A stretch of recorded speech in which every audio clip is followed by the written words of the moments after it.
On the other side, some more analysis.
Welcome back to sunny Sabina. Just as a reminder, a few moments ago with the toss, South Africa won the toss and they decided to bat first.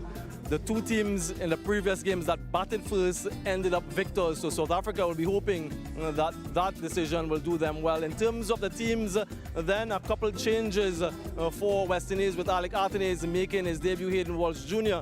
is in, and a couple changes as well. Another debutant for South Africa.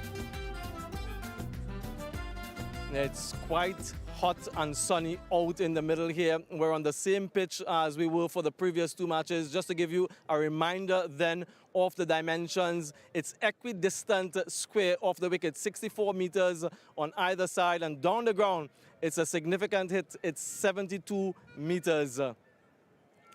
I'm joined by Carlos Brathwaite, West Indies player, World Cup winning player at that. Carlos, as I stand in the middle here and you alongside me, there's a heavy breeze, a gale force wind. How much do you factor that in your planning and preparation when you come out to bat, given the fact that it's a T20 match? Yeah, and you mentioned that gale force, easterly breeze, and it's a feature of most of the Caribbean grounds. I think the stats say it all. But behind us, 25 sixes have been hit to a comparative 14 on the other side in front of us. And that just goes to show you get it up, you get it away, the wind takes it. So batting, you want to target this side and straight. And when you're bowling, you want to force the batters to hit into the wind. So important to be aware of the conditions and utilize that as much as possible. In terms of the surface itself, Carlos, it's the same one. What can we expect today? Well, we saw in the first T20I there was a heavy covering of grass, and from outside it looks as though that grass is diminished, but actually it hasn't.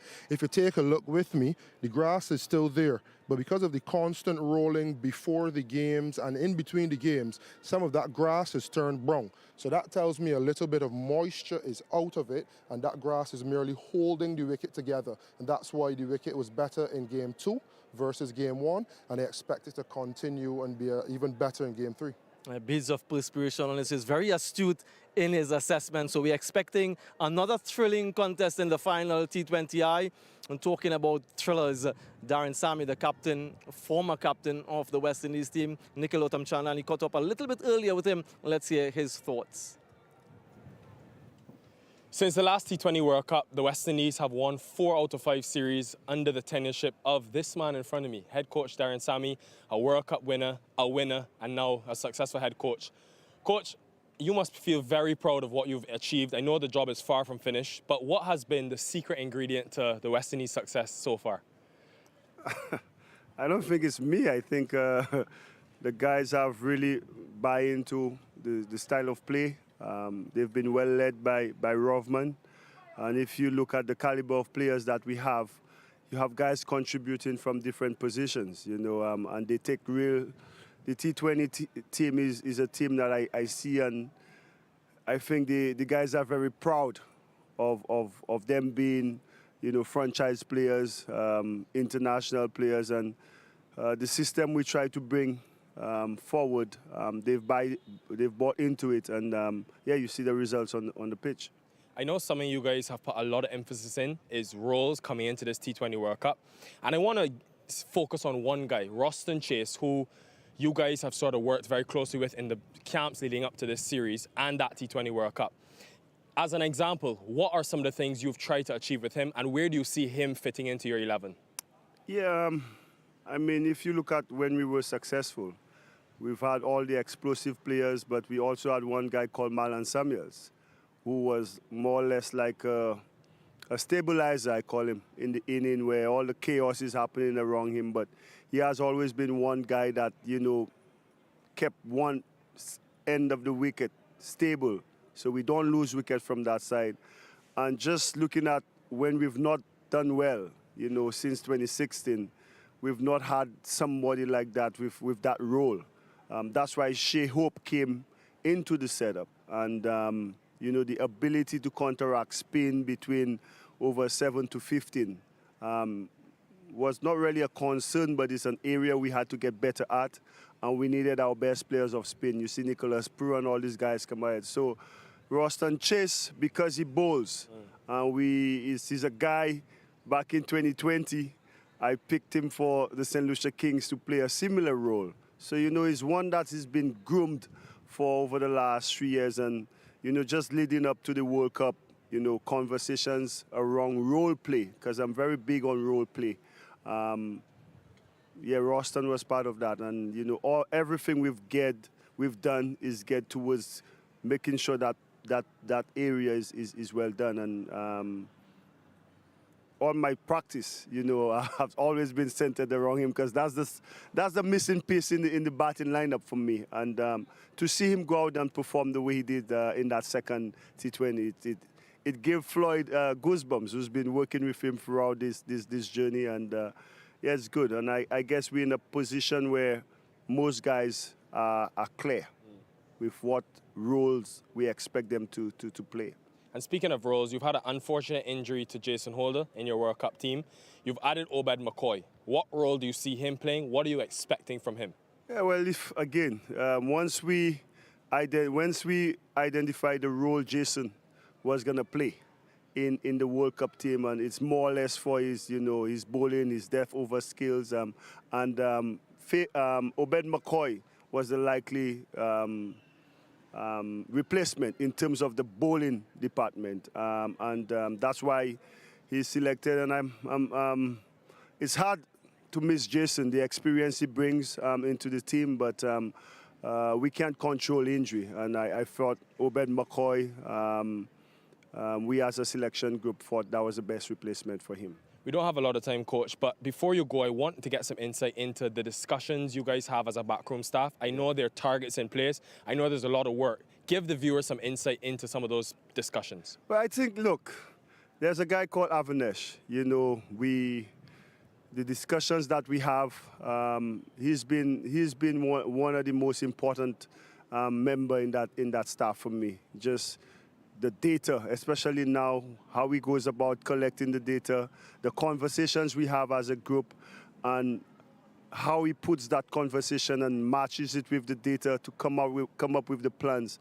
You know, he's been brilliant for us, and to see his work and the discussions we have as a staff come to fruition by the players going out and execute and believing in the process, you know, that's good. So big up to Avi. You know, I know some people get left behind, but he's one of the guys that, you know, keeps us together with all the information he provides for us. Lovely, Coach. And as a West Indian, wishing you all the best. Congratulations, but a big World Cup ahead. All the best. Yes, thank you. Thank you so much. Two-time World Cup winning captain Darren Sammy, now the head coach of the West Indies white ball squad. Mike Hazeman is still alongside me. Mike, he mentioned something there, Darren Sammy, about West Indians being proud in terms of this format, a wonderful legacy. What do you expect of them in this World Cup? Yeah, look, I mean, that's a massive word for them, the fact that they're so proud about what they've done in the past, and I think that'll just put them in very good stead for it. I mean, they've got some big names coming back as well, guys who like to play exciting cricket, exhilarating cricket, actually, and it can be so dangerous. So, I mean, I think the West Indies are certainly one of the real danger teams, I really do, and I don't think any team's going to take them lightly, and that's a tribute to the way that they can play.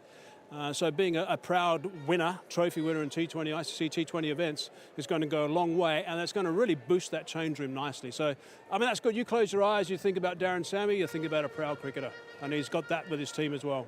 Yeah, searching for their third title. News coming out, emanating from the camp earlier today, though, was the injury to Jason Hole, an integral member of the squad. He has since been replaced by Obed McCoy. How big a loss is that, and what can Obed McCoy do? I'm calling that a massive loss. I really am. I don't think Obed McCoy's hit his straps yet, and he seems to be a little bit inconsistent at the moment. But not to have someone like Jason Holder, who can play a double role, obviously, in the bowl, in fact, triple, catching, bowling, also some big hitting as well. I've seen him play very successfully in T10 cricket around the world, which is a tribute to his big hitting. But I think it's a massive blow, and you need cool heads in change rooms from time to time in these ICC World Cups. You'd need that, and to lose someone like Jason, I think that's massive. I don't know what your thoughts are. You've been there. What do you think? Yeah, I think so. But I'll also say that Obed McCoy is a capable replacement. I saw that he got the most wickets for the West Indies A in that Nepal series that was played recently. He brings a different variety, the left-handedness to the attack. Yes, it's a big blow in terms of the experience that Jason brings to the team, but I still think that with this addition, they're still a strong force to contend with. In terms of the reserve players, they've named the 5 reserve players. Some of them have been involved in the series and have done well, the likes of Andrew Fletcher. When you look at this here, these are the guys who would be, in the event that they're needed, the first choice to replace in case of any injuries. Yeah, I mean, Carl Mayers, I mean, we saw what he can do, and we know what he can do in T20 cricket. I mean, he's a very dangerous cricketer, so he's someone who can be a capable replacement, that's for sure. I want to chip in and just mention Chase. I mean, talk about role-playing. That's so important in these events, and Darren was all over that. He mentioned he's all over role-playing. I mean, Chase is extraordinary. He played for a dozen years. It's his 13th T20 International yesterday, which is quite extraordinary.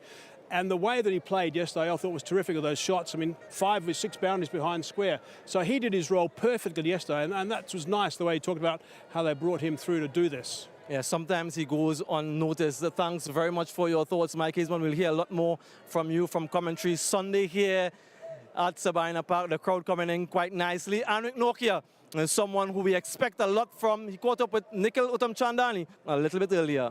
Trophy winner in T20, ICC T20 events. Is going to go along.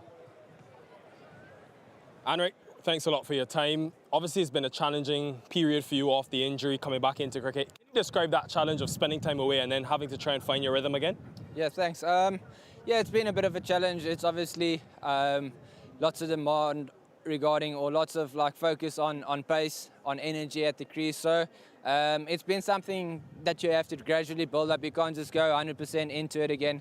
I have been bowling for quite some time now. Started early January bowling, and it's just about building up. I'm quite happy, to be honest, where I'm at with the bowling and the intensity. It's just about executing one or two small little things now, but otherwise feeling really good and very positive about what's coming up. Quick word on the heat in Kingston, Jamaica.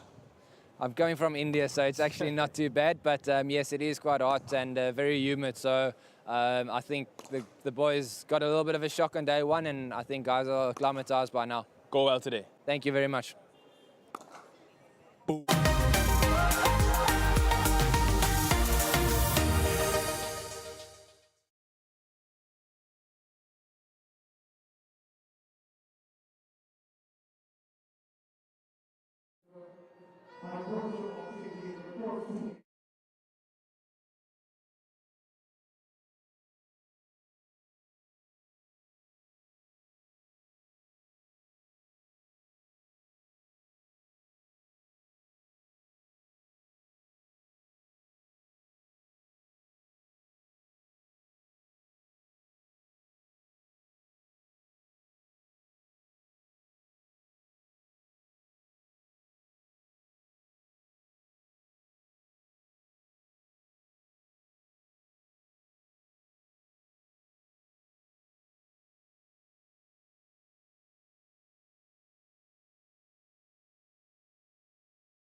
The West Indies and South Africa, 1 week, less than 1 week away from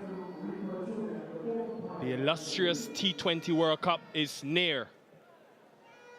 These two teams, even though the series has been clinched by the West Indies, will be looking for confidence ahead of that important series. 2 changes for each team. Alec Athene is becoming the 96th player to play for the West Indies in T20 international cricket.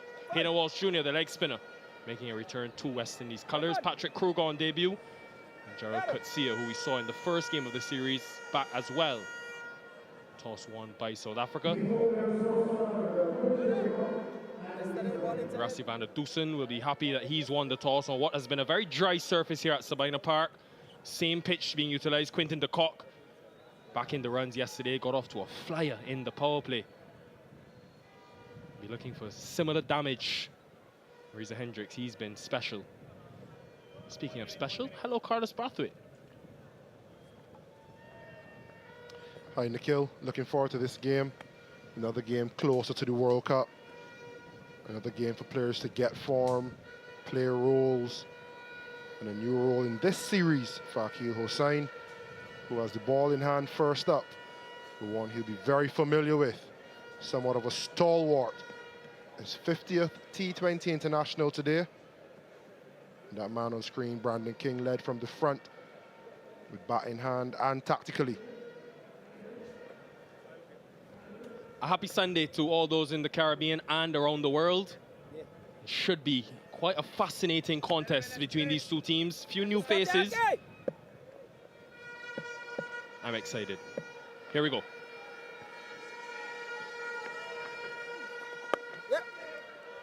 Haven't seen this yet in the series. Hossain bowling the first over. I wonder how much the fact that he got the caught out yesterday would impact this decision. The caught hit him for 16, but Hossain had the final laugh.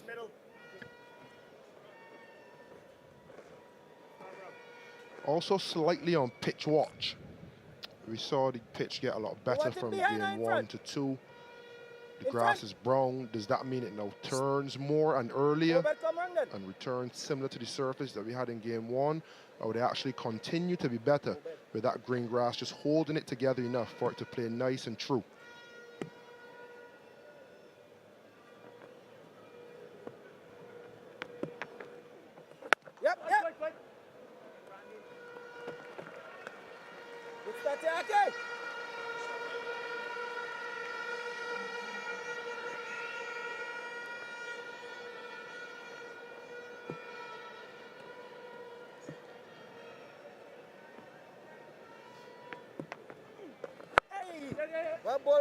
An important day for Akil Hossain as well, Carlos. Someone who you've seen pretty much from his infancy all the way to this point.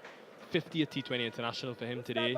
Currently ranked 3rd in the world in the ICC bowling rankings. He really has had a good career. Obviously, still a long way to go and he'll be important, but anytime a player can play 50 matches, a half century of matches, they're doing something right, a lot right.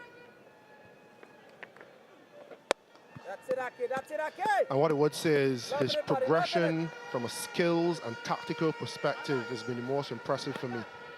Started as, you know, being able to zoot the ball into the challenger pads. He now has that drifter with one finger. He still can spin the ball away. But he's formidable with that new ball in hand, whether in international cricket or franchise cricket around the world. He's feared.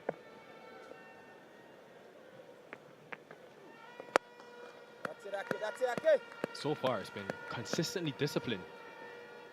They'll see this as a small win, the West Indies, given the way they started yesterday.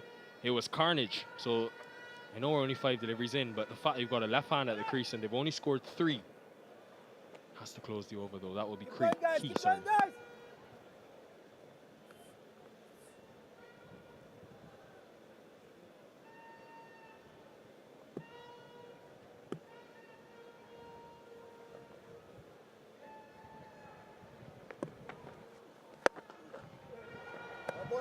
Very tidy start for the West Indies, 4 without loss.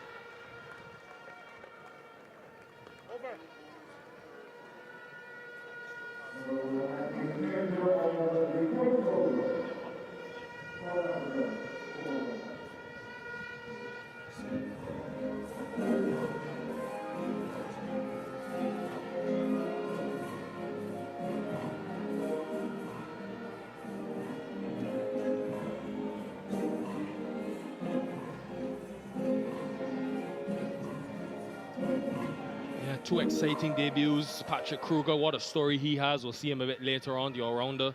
Powerful all-rounder from South Africa. Alec Athanaze as well from Dominica. Shamar Joseph with new ball in hand. He's done this consistently across the series. Very new in his journey, but part of that T20 World Cup squad. He could be very important with his extra pace. For 21 yesterday in that solitary over he bowled.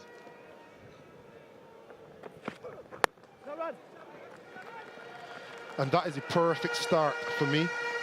When I assess a Shamar Joseph, I had a short chat with him yesterday, and I reminded him you're a test bowler. There are not many men that are good enough to do what you've done in your short career so far. Albeit white ball cricket Don't forget what's gotten you here. The ability to swing the ball at pace. Challenge batters' techniques inside and outside edge. I want to see him do that today, and he started perfectly. This is what we need to see more of from Shamar Joseph.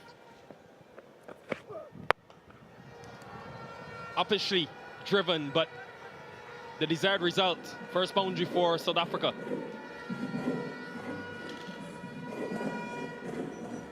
Overpitched from Joseph. And dispatched from Reza Hendricks. Filled with class. Bit of swing on offer. And a beautifully essayed, lofted cover drive. And with a deep point and deep backward square, I think he probably rather errs on a shorter length as opposed to a fuller length, aiming for that good length area.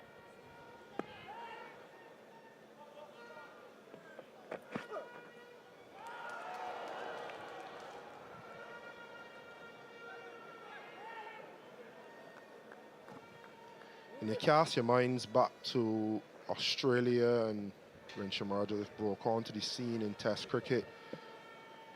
And I think it's forgotten art in the white ball game, just being disciplined and being consistent. It's so easy to get caught up in the rat race of having so many deliveries and being able to bowl to so many fields. Get back to basics. Bowl a good line, good length, shape the ball away and try to break the edge. Chance. Big chance taken. Shamar Joseph, his second international, T20 international wicket.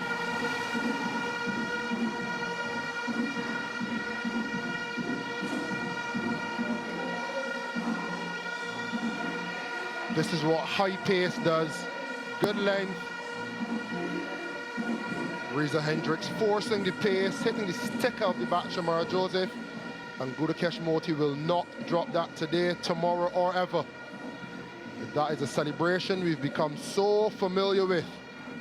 Reza Hendricks gone for 6. South Africa 9 for 1.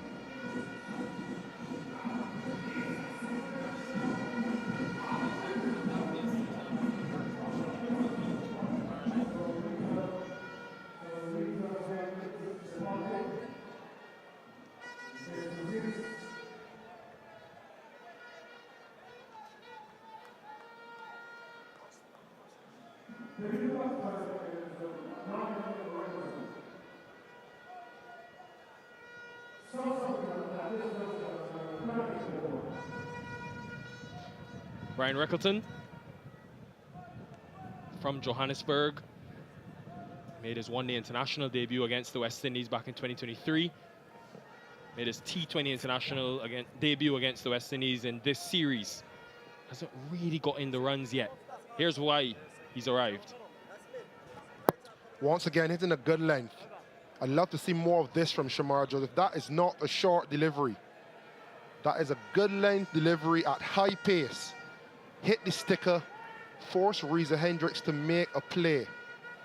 And if Shamar Joseph can continue to do this consistently, he will cement his play in the West Indies 11 for the World Cup, and he'll make massive impact. This is a role that we've heard Coach Sammy talk about, getting wickets in the power play to nullify the back end with the ball in hand. Joseph was confident, but Fletcher didn't react. Rickleton says no, nothing. You can see from his body language though, Carlos, he's up, energy is up.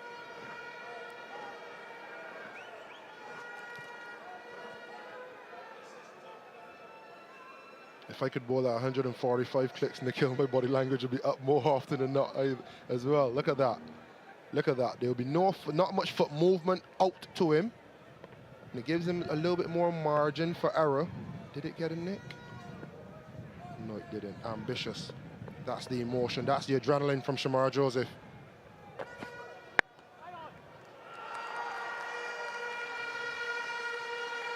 And to be fair to him, he admitted yesterday that obviously the plan to the cut was trying to bowl fourth stump. He got a bit too wide and too full on a better surface with less grass.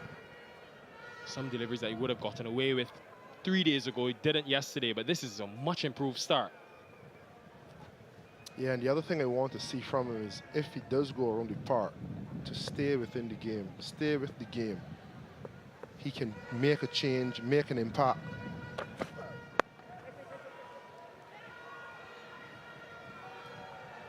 Even if he isn't having the best day, Shamar Joseph can crack a batting lineup open. That's the end of the second over, 10 for 1.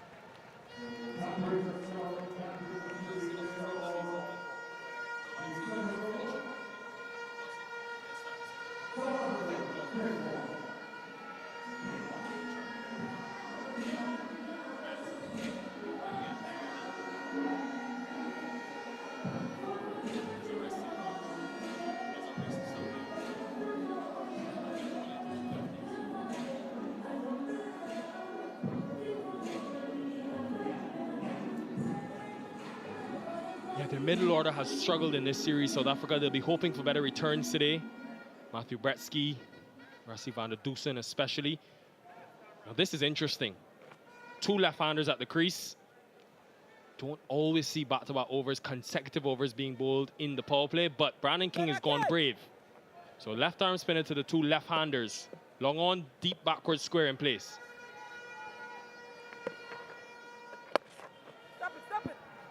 How much would the wind factor coming from the east have played into that decision, Carlos? Yeah, I think it's high risk, high reward. Batters always feel a sense of anxiety when spin comes on in the power play. It's this famed matchup.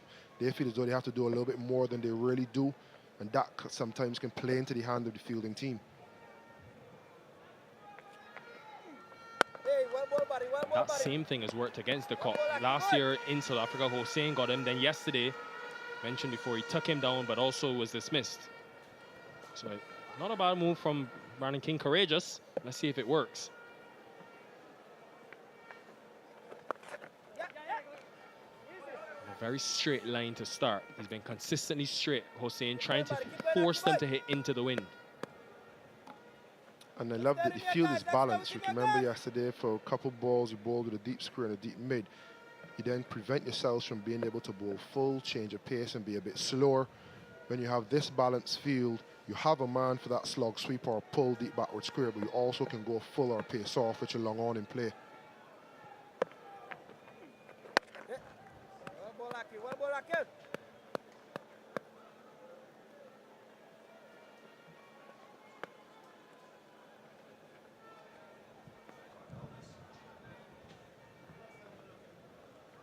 He's doing well here, guys. Let's stay with him. Let's stay with him.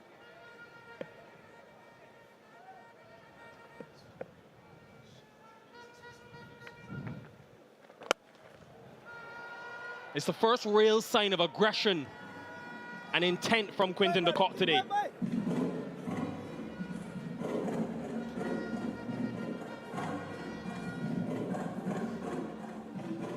Well weighted on this occasion from Quinton de Kock.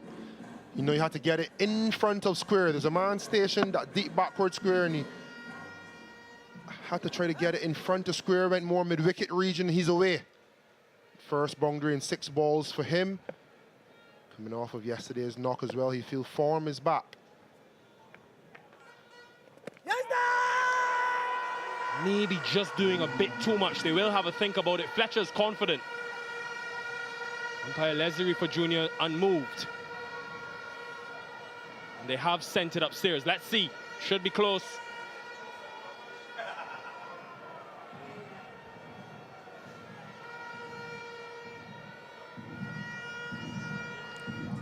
TV umpire to director. Have a players review for LBW. I've checked the feet. It's a fair delivery. The original decision is not out. Can we start with the front on spin vision?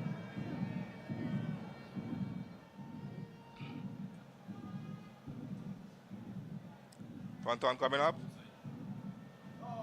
Ball is close to the bat. Players have a deviation there. Can I have ultra edge, please? Ultra edge coming up. Take it back. Take it back. Yeah, there's a spike as the ball is next to the bat. There is bat involved. Can we go back to Leslie on field? Leslie would ask you to stay with your not out decision and let you know when you're on screen. You on screen now, signal. The faintest of edges. A spectacular decision by Leslie for Junior. Honestly, that is so difficult. End of the third, 17 for 1. Hossein, though, will be pleased. Just the 1 boundary. And just 7 from the over. Bowling to 2 lefties.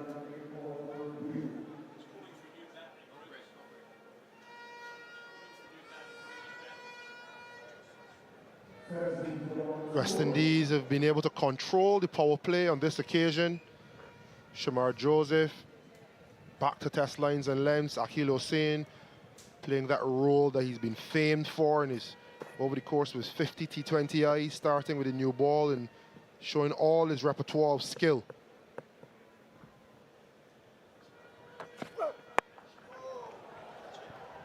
there is deep backward square, but Rickleton is good enough to get it wide of Hayden Walsh Jr., who's quick.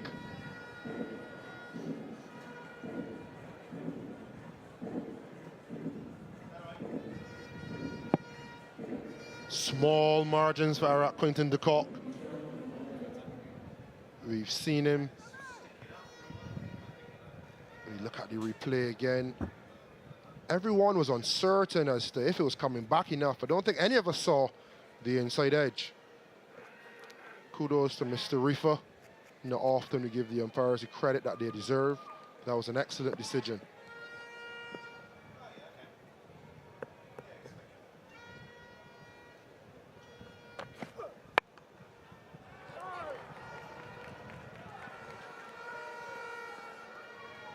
Carlos, we've seen now the same bowler from both ends for the first 4. I often hear cricketers and batters talking about lining guys up when they bowl consecutive overs, especially in the power play.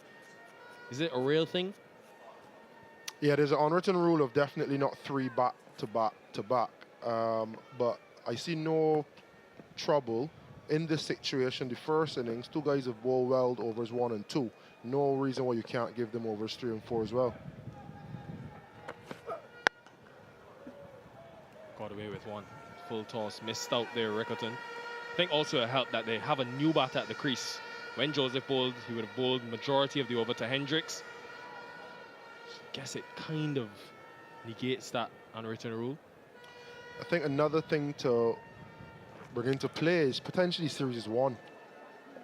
Can we now get Akil Hossein to bowl a few more balls with the new ball? Shamar Joseph to play a role that we may ask him to play in the World Cup. So they may be looking a bit further than this game. A second time in the over, he's gone 2 full. This time put away. Rickleton was not going to miss twice. Quality player, touch player, just rolling the wrist on this occasion to get between the stumps and mid-on.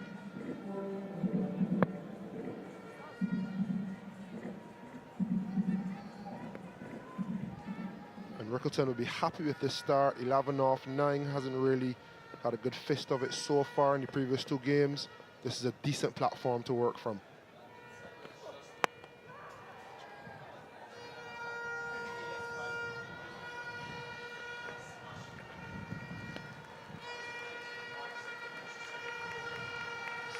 I think the South African batters, they've had similar intent. You think about yesterday, they got off to an absolute flyer, 85 in the power play. So the West Indies bowlers deserve credit. Yes, a few boundary deliveries have been there, but for the majority of this inning so far, it's been consistent discipline, especially from this Courtney Walsh and where Hossein has bowled from. Yeah, and Shamar Joseph has not done bad. Let's not get carried away. He's 1.5 overs so far, 15 runs. I think what I am looking for, and I may be judging him harsh, and I apologize if I do, I'm trying to see the Shamar Joseph that I saw in Australia and try to find what his role would be. And if it will be with a new ball, that's where we get the most out of him. So difficult with bats flying, balls flying.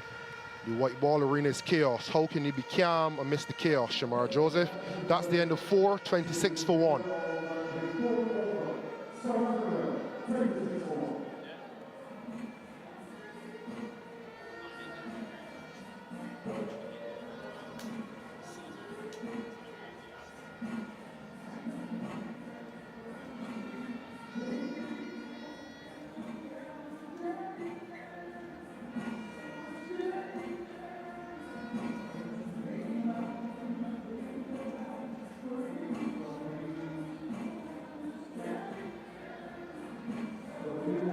Yeah, reminder to the viewers, if you're now joining us for the first time in this series, I would feel bad for you because you've missed some exciting action, but no Roston Chase today, nor Mario Shepherd for the West Indies. Both were in action yesterday, both had an important role to play.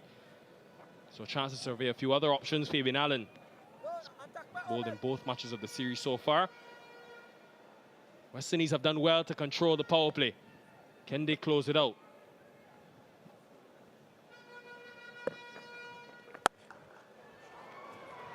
Spanked. Top class work from Rickerton. Brute force. Ryan Rickerton. Bang. Absolutely smashed through the offside. Precision with power. Not a man move.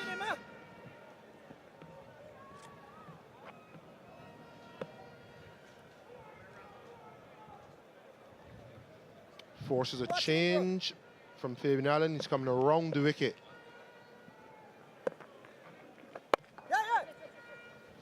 It's amazing, Rickerton's journey. You know, I remember when he made his debut in that one international series against the West Indies.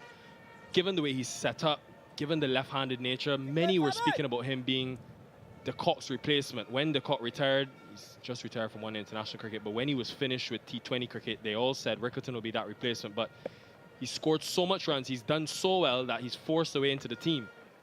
Catch it! Just short of Joseph. You know what they say, Carlos, runs is the best currency. They can't keep him out. Second most runs in the T20 challenge. They're hoping to build on it.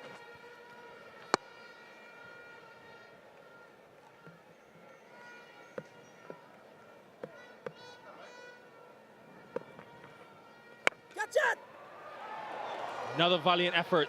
Again, don't think it carried. This game is such fine margins. Not only the third ball just in front, Shamar Joseph dropping short, or this one, oh, just dropping short.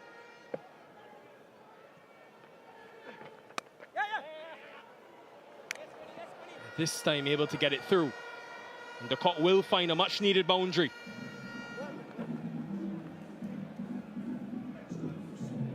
There's so much footwork happening from Quinton de Kock to try to get the ball where he wants it. But the ability to be flexible enough to change mid-flight, to get into a cut, the precision to pick the gap and to get four, sublime. There certainly is something in this surface for the spinners. Bit of purchase early. And the 5:38 for one.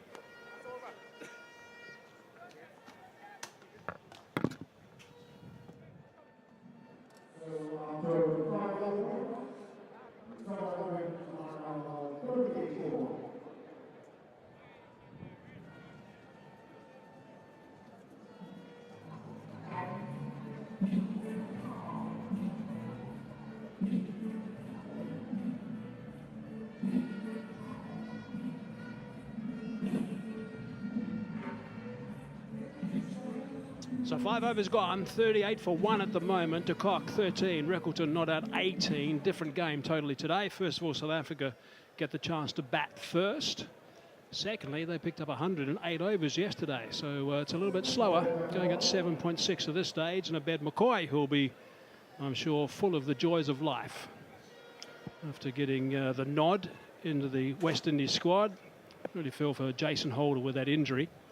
But Obed McCoy will be delighted, I'm sure, to get that run, because it seemed to be far away at one stage. Already bowling with some good pace for that first delivery. Samuel, how you doing? All good, Mike. Hello, everyone. Yeah, the last international match for these two teams before that T20 World Cup. So we've already seen from a West Indian standpoint with the ball giving players in their World Cup bound squad opportunities. Akil Hussain usually opens the bowling, did so today. Shamar Joseph, who you think if he plays will be given that role as well. Nicely played over the top from de Kock. Loves playing that shot to stuff that's short on this sort of surface. It sets up. There's two fielders in the deep leg side, Obed McCoy, long on and backward square. And look at the amount of width he presents here. So he just needs to get it over the infield. And he does that quite superbly, Quinton de Kock. Easily disposed of. Yeah, still the power play, of course, which we all know is so important and will be so important in the T20 World Cup. 4 balls left in that power play. Chopped away. Slight misfield. Scamper through for 1. Another bit of width on offer here. You can see his disappointment in not being able to find the boundary there, Quinton de Kock. First T20I, 64. The West Indies got off to a flyer. The second one, 51. Still healthy enough. South Africa struggled in game 1, but look at game 2. 3rd highest ever for them in the power play, 85 for 2. It's amazing getting that start. That they went on to lose the game. They lost 5 for 54 in that middle order, which put them on the back foot. And then Moti cleaned things up along with Shepherd. He was superb with the ball. Shepherd. Rickleton on strike now. There's an edge. He's gone. Comfortably taken by Fletcher. So Obed McCoy strikes in his first over. That's a big wicket at the right time for the West Indies. Yeah, and it's a slower delivery from Obed McCoy. He's such a guileful bowler, so clever, subtle changes of pace. He was through the shot way too early. Just look at that, fingers across the ball. Yeah, deceived, all ends up quite deceptive. Rickleton once again failing to make an impact in the series. Andrew Fletcher made no mistake, goes for 18, 43 for 2.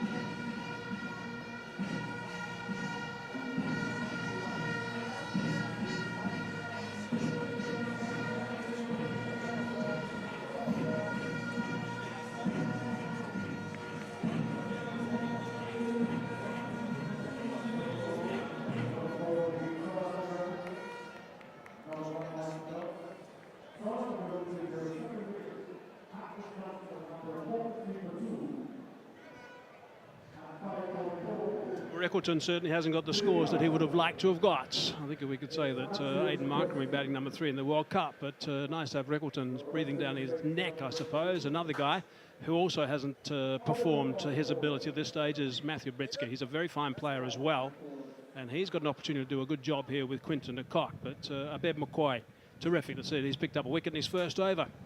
Would have been very pleased to read some of the headlines, cricket headlines this morning. That's a lovely little result for him first up.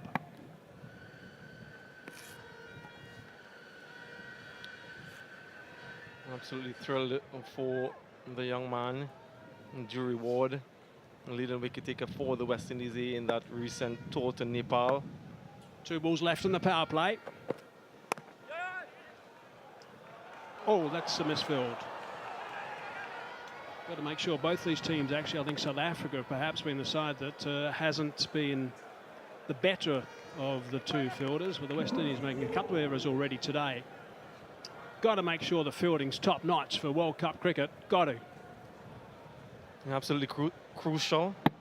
I think that the team that eventually emerges victors, and that will be one of the key components of their success match. The fielding, catching in particular, catching efficiency.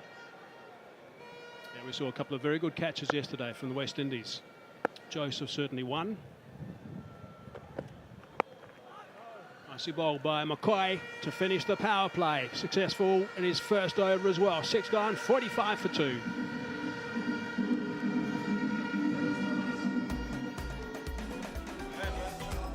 Right, so some of the action in the power play. That was a lovely shot over the top from Reza Hendricks. Went for the pull shots, didn't get enough connection on that, and he was sent on his way. Joseph picked him up. De Kock wanted to continue the forceful way that he likes to play, like he did yesterday, in fact. And he got 40 and 17 balls and chopped away from time to time.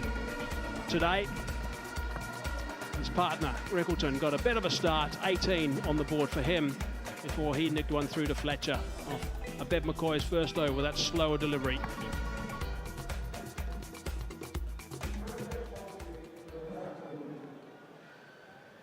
So 6 overs gone, 45 for 2 now. A bit more protection for the captain and also the spinners who normally get introduced at this stage. And what a series this man's had. Moti. Yeah, but Turn straight away. Yeah, 3 wickets in each of his last 3 T20Is. Career best figures in the last game, 3 for 22 for Gudakesh Moti, and this is his role through the middle overs. Have a look at the way he changes his speeds as well. That first one was at 87 k's per hour. A little bit slower with the second, but you'll also notice that when he's bowling well, he also just motors. In fact, the second one's reading 101 k's per hour. You'll also notice that he motors through his overs a bit, does Moti? He's so skillful. Ever since he's made his international debut for the West Indies team, he's been one of the standout spinners, certainly an all-format bowler. Just continues to demonstrate his control, his tremendous control and guile. Looks to exploit the surfaces if there's something on offer. I know conditions are very different, and you're the right guy to chat to about this, Samuel, but when he came to South Africa, he was totally ineffective. He got the role in the test match as well. Didn't do much in the test matches, but he also didn't impress in the one days. But he's a completely different bowler in these situations. Yeah, he knows these conditions quite well. He gets some assistance and uses the variation in pace quite well. Yeah, in different conditions, in flat pitches, obviously going to be a struggle. You're doing well. In this series, the average turn, Fabian Allen, surprisingly, has turned the ball the most ahead of Hussain and Moti. Oh, that's not a bad shout, actually. Yeah, up goes that finger. I wonder if they're going to have a look, South Africa. Quinton de Kock is looking towards his partner. I think it's looking pretty adjacent. Yeah, he has gone upstairs. Let's see.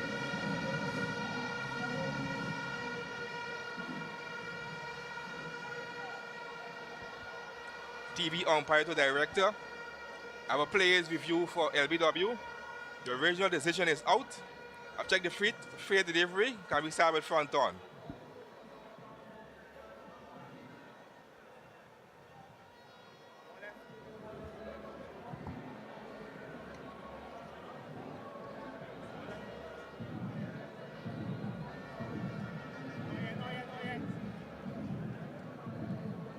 With an ultra edge. Ultra edge coming up. Flat line so far. Flat line, keep rolling. Keep rolling. Not on ultra edge, flat line. Can we go to ball tracking when it's available, please? Ball tracking coming up. Pitching outside off. Impact in line. Wickets hitting. Can we go back to Leslie on field? Leslie would ask you to stay with your out decision. I'll let you know when you're on screen. Yeah, good decision. Confirmed by Hawkeye. 101 k's per hour. That delivery tried to tickle around the corner, but it was too quick for that. De Kock goes for 19, 47 for 3 now.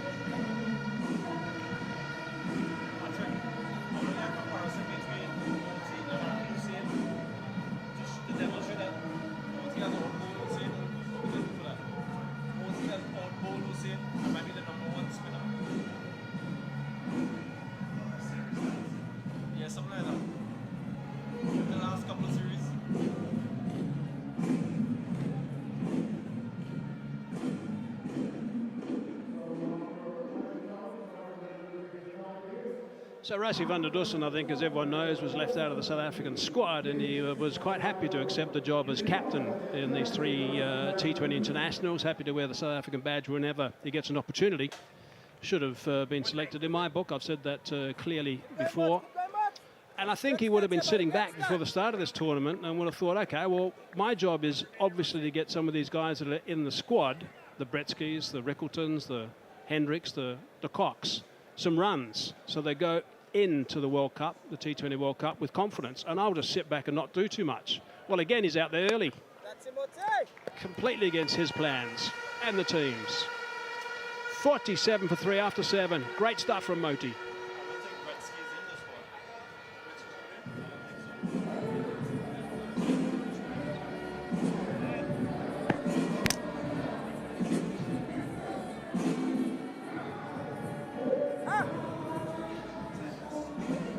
Wonderful bowling, Darren Sammy. He knew it straight away. So did the analyst Sabina Sitaram. Gudakesh Moti Such an impressive bowler. He might be the leading spinner at the moment for the West Indies.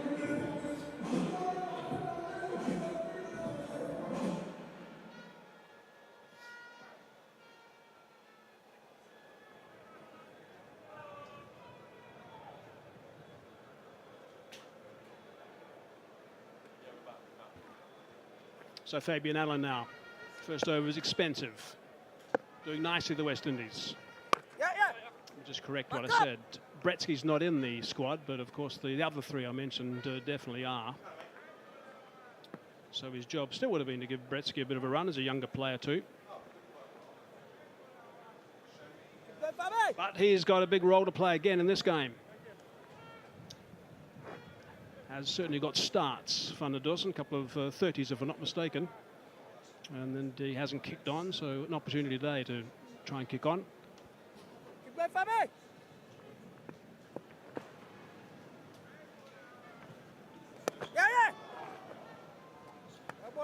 Yeah, familiar with the conditions here in the West Indies. Wanted two.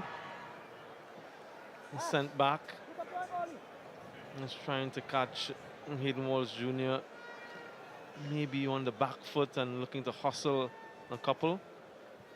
One of the quicker fielders in the West Indies team. Some argue that he is the best along with this man. There's always that competition. That's beautifully bowled. Nice grip. I love it, I love it. And when you look at Bretsky, he usually stands the leg side of the ball, favoring the offside. So as a spinner, I'm looking to finish on leg stump. There you go. Just giving himself some room leg side. So I just want to follow him as much as possible, not giving him the opportunity to free his arms through the offside. If he wants to score into the win leg side, so be it. But it doesn't seem as though he favors that shot. Likes to go over extra cover.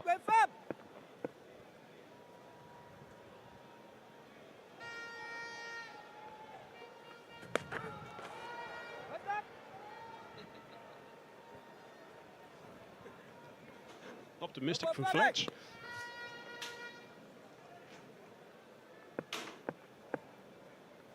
.50 up for South Africa. That's a top over. 3 from it only. 50 for 3 now.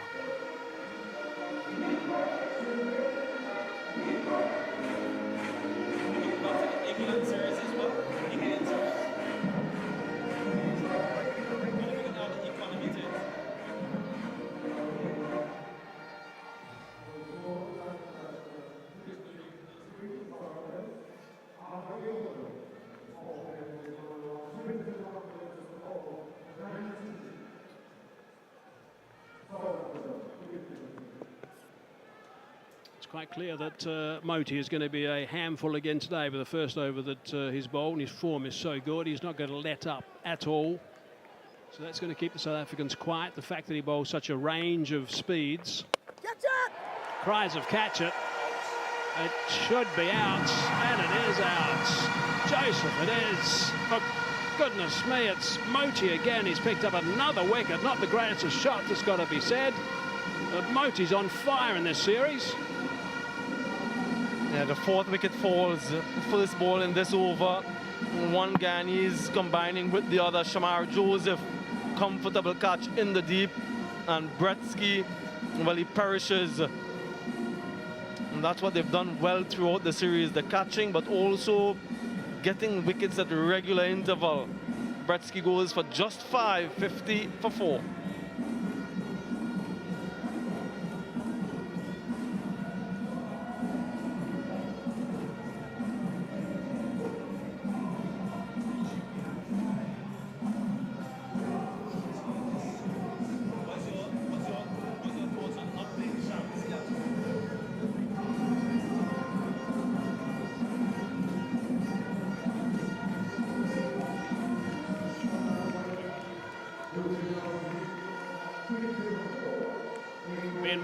Getting another opportunity. Plenty of time to bat here, but again he's going to be facing the guy who's given him so much concern in this series, Moti. be the change of pace that it'll be so successful against someone like Viamonde. Won't allow him to leave his crease at all. Just a little bit of turn and hold on the surface, proven to be the undoing for Bratsky.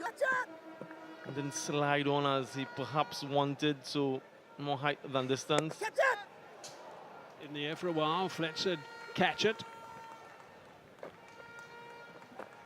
So South Africa got themselves in trouble again, lost 3 wickets for 7 runs, going from none for 43 to 50 for 4. And just look at those returns in this series. Wickets and the economy. Career best, 3 for 22 I mentioned before. An opportunity in this game to better that. With such a remarkable performer. Yeah, look at that. The economy is outstanding. Average as well. That's outstanding work from Moti. And he's not finished yet. He's giving absolutely nothing to Viamonde at the moment, keeping him very quiet down that end. What they're trying to do is just build the pressure up to Viamonde. He's been around for a long time these days in the first class arena. Played quite a bit of domestic one-day cricket as well, with a handful of international games. He should be able to just overcome this.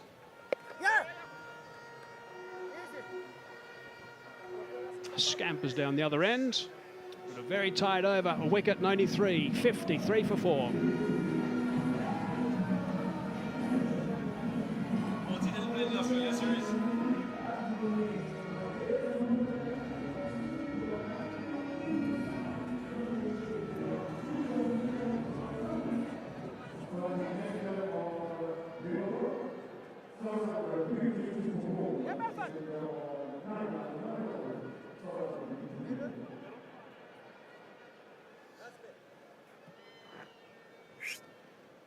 Third time we've used this particular pitch. 3 spinners in the lineup for the West Indies: Hussain, Allen, and also Moti.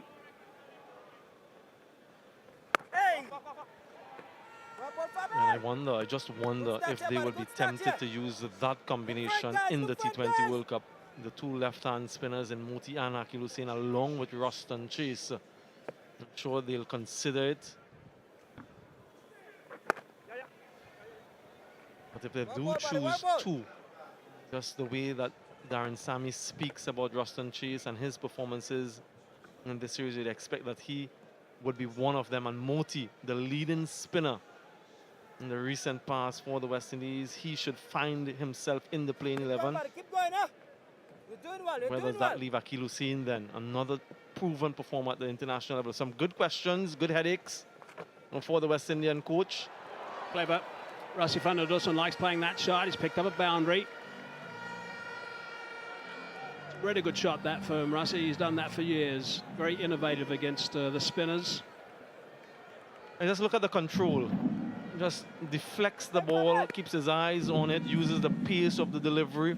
And though there are 2 fielders backward of point, he gets it fine enough. That is dexterity from the skipper. First boundary since the 6th over. That's how quiet they've kept at the West Indies. Nicely fielded. Doubling up.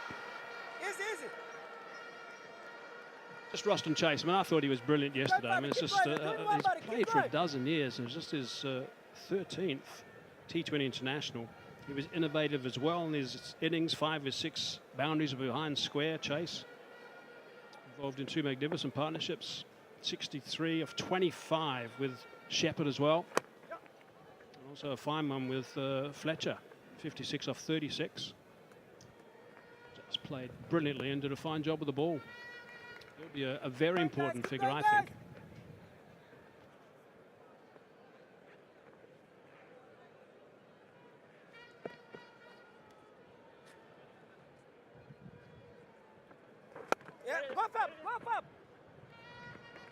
And look to come back for the second. They decide to do that. It's good running from South Africa, turning that into a good over. 10 from it. Halfway mark. 10 overs gone. 63 for 4 it is.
South Africa, after winning the toss and electing to bat, they lost a wicket early. It was that of Reza Hendricks. But then there was a bit of a recovery, and then wickets started to tumble after that. Second with 43 on the board, third with 47, and fourth with 50. So there's wickets going down pretty quickly. This is the first to go. Reza Hendricks looking to play that pull shot. And he was caught at a mid-on region. Moti taking the catch. And there was an edge at chasing a wide one. LBW firing it in was Moti to the big wicket of Quinton de Kock. And the last one to go was Matthew Bretsky, who tried to go hard down the ground straights. Sliced across a little bit, comfortably taken by Joseph, his second catch. Moti's been brilliant so far, 2 for 5 his return off a couple. And good to see Obed McCoy picking up a wicket in his solitary over up until now. So West Indies in a good position at the moment at the halfway mark, 63 for 4. Hello Ricky, how you doing? Enjoying this display of spin bowling and discipline from the West Indies bowlers. Gurukesh Moti has been sublime throughout the series. And just to look at the 7th over and his speeds and full repertoire of skill. He's gone from 88 up to 100, down to 90.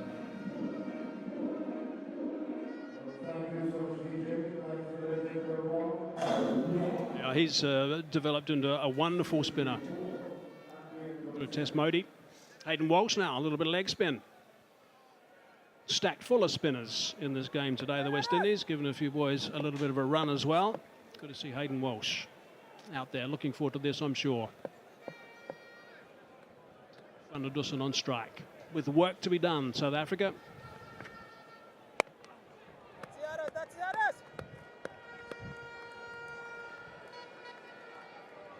Happy to see Hayden Walsh. Really interested to see how he goes, how he starts.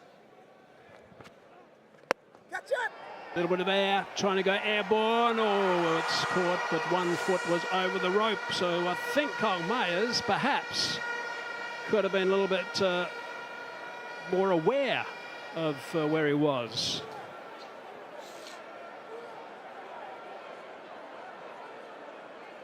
That's not good from Kyle Mayers at all. You need to show more awareness. He's a much better fielder than that.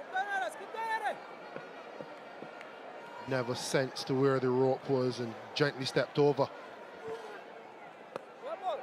Took that catch comfortably.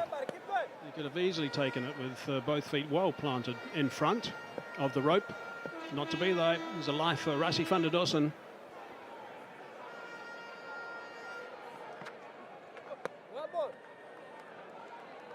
Looking for something a little bit wide on that occasion was the South African captain.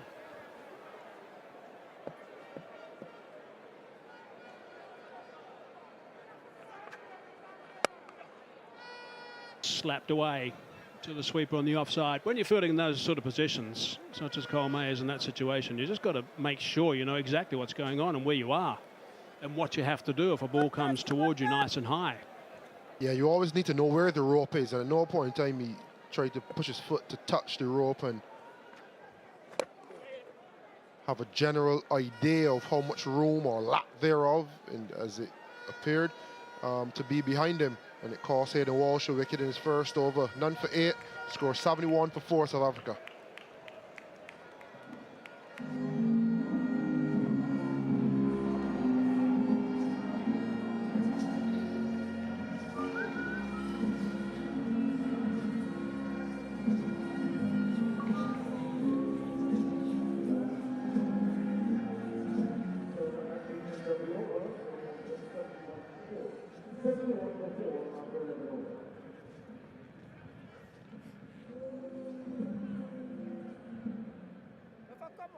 Losing those 3 wickets for just 7 runs has put them on the back foot, so now it's a matter of just getting things back on track a little bit. So tidy overs the last 2, make no mistake, South Africa will be very, very keen to win this game. 2-1 sounds a lot better than 3-zip, that's for sure. They'll want to have some confidence when they come back in the Caribbean, when they play their last league game in St Vincent. Come back for the second. Oh, almost ran right into that, did Mulder. Lucky neither Mulder or Fletch were hit.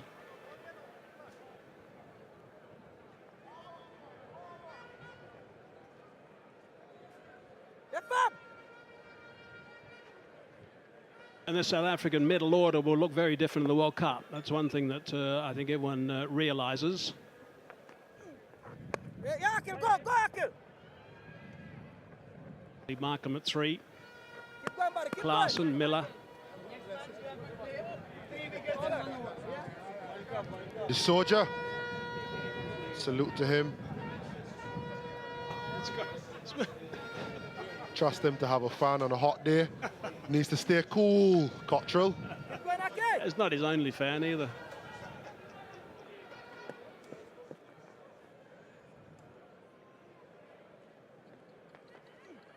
Yeah. Dot ball. And then Stubbs, of course, also in that middle order for South Africa. So it's quite dynamic, that middle order. And they should put South Africa in good stead in the World Cup games. They play their first 3 in New York, actually. Yeah. Back up.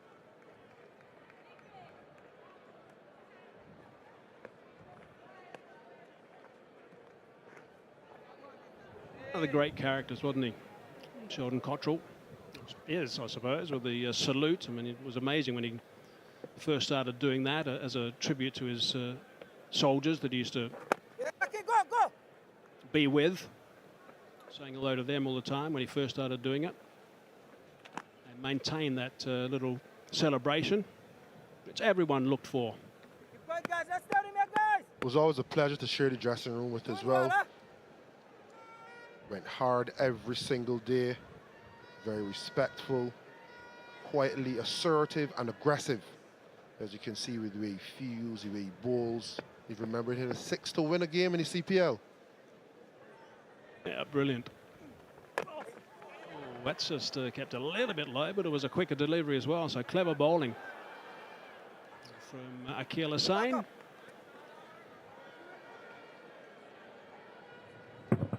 Just a bit of a bottom edge on that. End of the over, 12 gone, 77 for 4.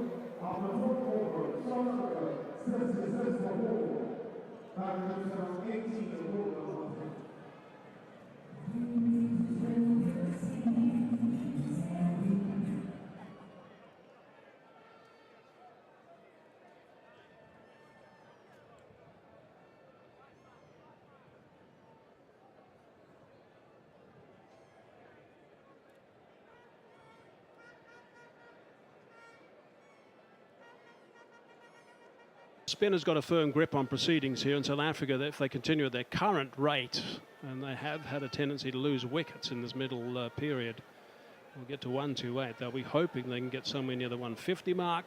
10 low from here, takes them past that to the 160 mark, I should say.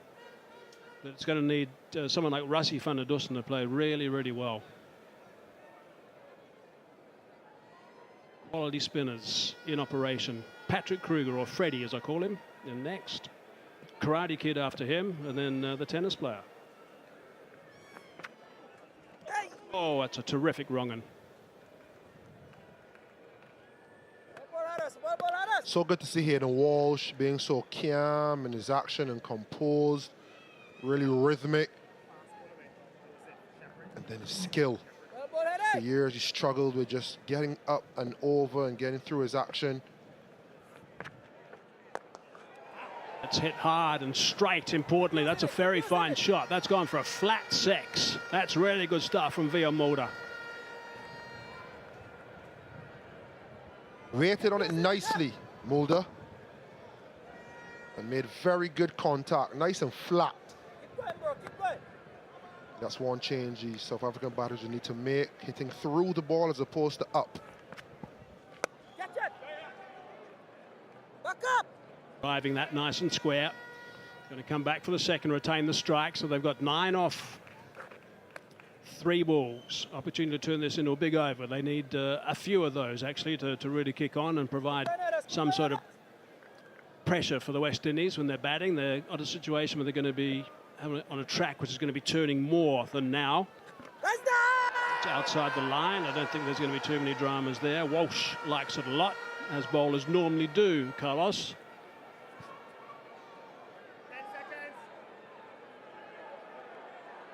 They're interested. You talked him into it, Carlos.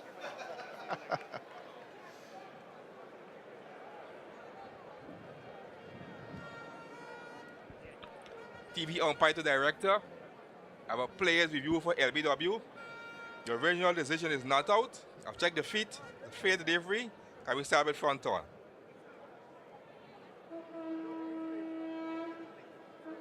Front on coming up. Appears to be a gap between bat and ball. Yeah, can we confirm the gap with the use of ultra edge, please? Ultra edge coming up. Keep rolling, flat line. Gap between bat and ball. Can we have ball tracking as available, please?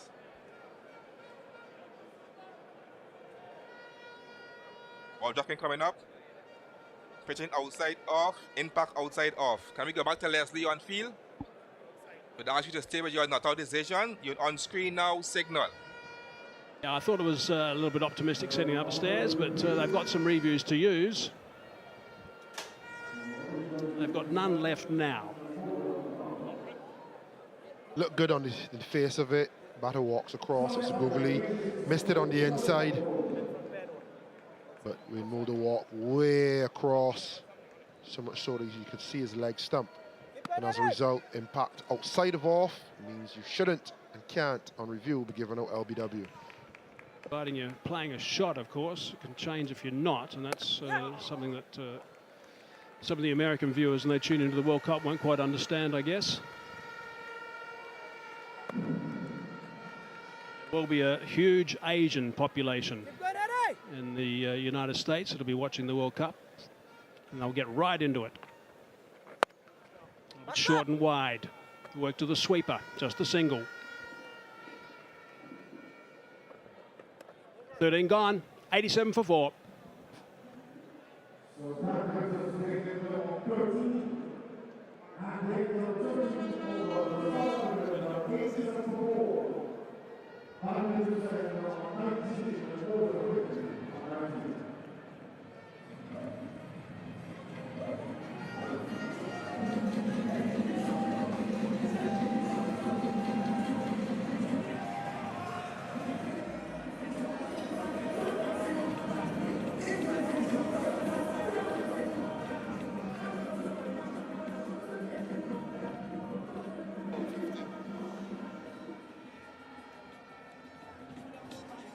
Kruger, Kutsia, Fortain, Peter and Nortje. The players to come, the batsmen in the middle right now, Rassie van der Dussel and Mulder.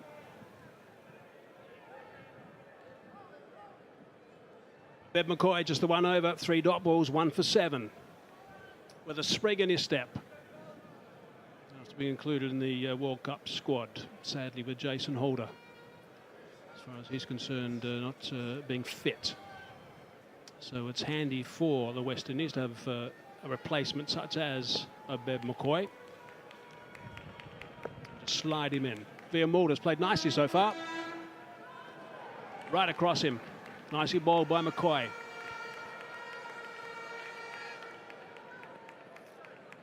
And Obed McCoy, one thing that I look at with him to know where he's at is his speed.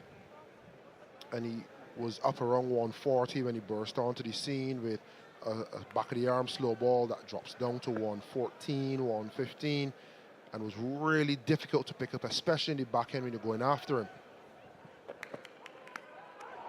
Edge on that one, but it's wide enough, and he's picked up a boundary. Mulder.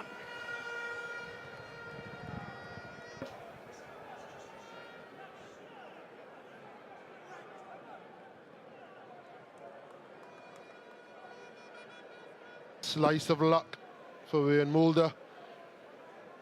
He'd say he wanted to hit it to third, probably did.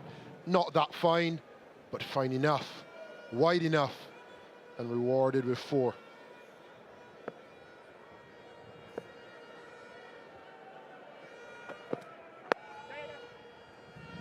Taken off that delivery. Now, we've just been told that Brandon King has been warned again by the umpires on the stop clock.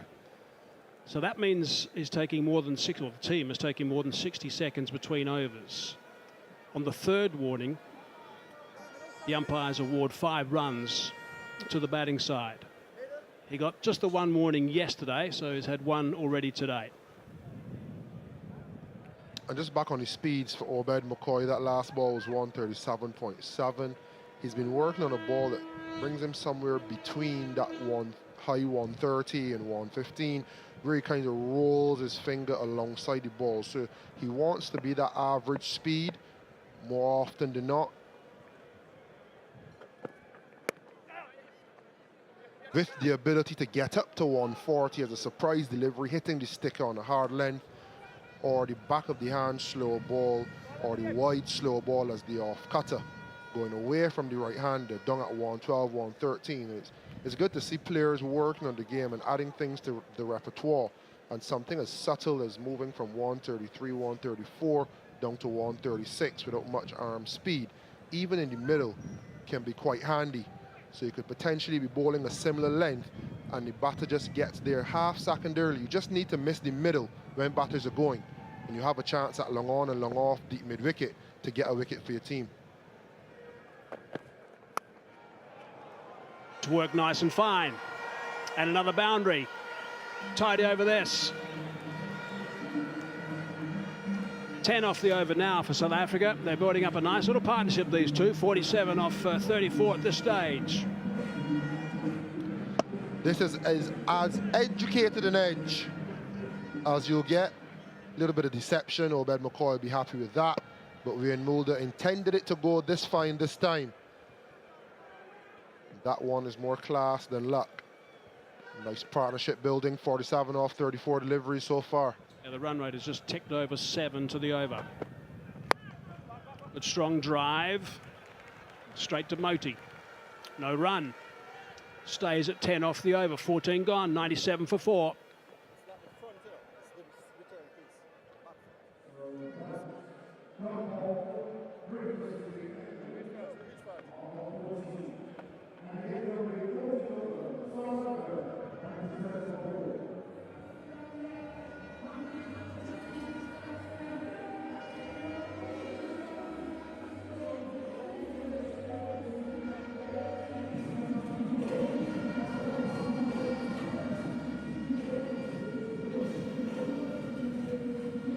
Only the two partnerships of any note, de Kock and Rickleton, 34 off 25, and this one's the pick of them, 47 unfinished at this stage. Mulder's played nicely, along with the skipper. Players, of course, have got involved all the time with all the analysts around the place. I remember the last time South Africa toured here, during COVID times, actually, which were tough times, obviously. Moti back into the attack, 2 for 5 at this stage, off 2. And Obed McCoy was bowling. The South Africans talking about analysts. It was picked up that an analyst picked up the fact that when he bowled that backhand slow ball, he closed his fist when he bowled it. And that was something the South Africans tried to work out if they could actually pick if he was going to give him enough notice. But in the end, they gave it up because they realised if you're watching that closed fist, it was going to be a bit too late by the time the slow ball came out of the hand. And that's why it's so important for him to get that 138 to 140 ball on tap as soon as he wants it to be able to deliver at that pace, because then it makes the drop in pace for the slow ball a lot more potent. Panadoson's gone downtown. He's hit it pretty well. Over that rope for 6. Nice and straight. Good shot from the skipper. Brings up that 50 stand. 55 now, 38 balls of these two guys. Good recovery, this. Thompson on anything full. Clean bat swing, nice back path. Waited on it long enough. Got it over the rope. Nicely worked. Wanted to work it a little bit square, actually. He was looking for 2 there, but not quite square enough, and wary of Mayer's arm.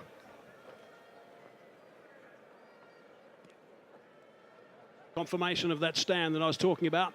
These two guys have got to keep going for a while because there's not a great deal to come in the batting stakes.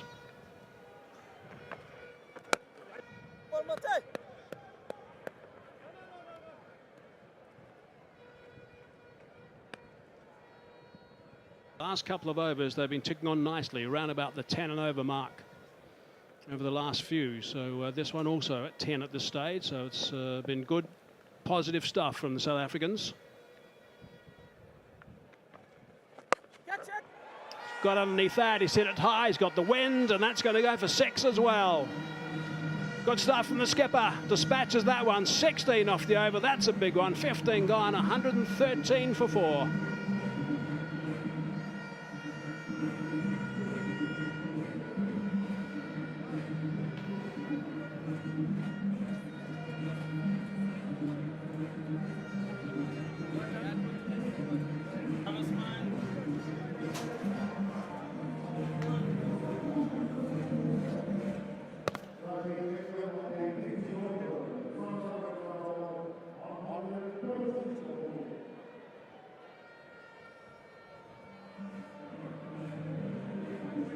The last 3 overs have been fruitful for the West Indies.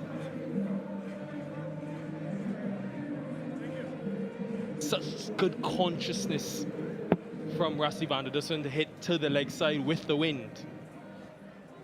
Nortje had been so economical in his spell prior to that over.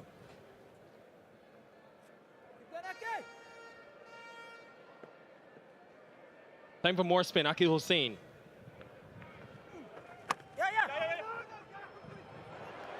Just gets through. Spin is everywhere. Hello, Samuel Badri. Yeah, what a shot that is. 2 fielders behind there. The precision as well as the timing. Just opened the blade of the bat. And just wide of the fielder. Very good shot. Very good start to the over. Much to the despair of Akil Hussain.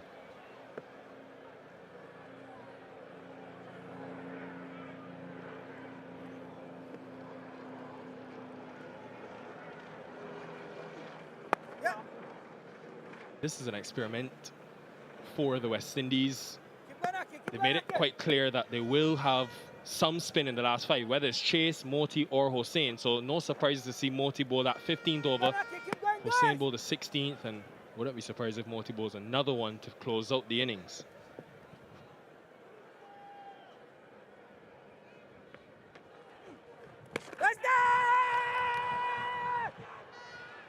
Maybe pad. No reviews left, so can't check. But Van der Dussen didn't look too bothered.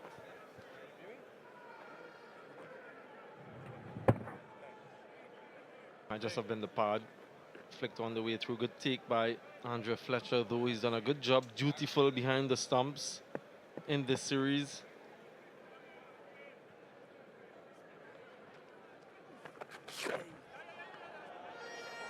Extras. Costly extras. Last 4 overs, just the momentum just being wrestled back through the captain. Yeah, can't seem to get his rhythm in this series, Akil Hussain. Usually very good, very accurate. Just a solitary wicket in the 3 matches to date for him. Economy quite high.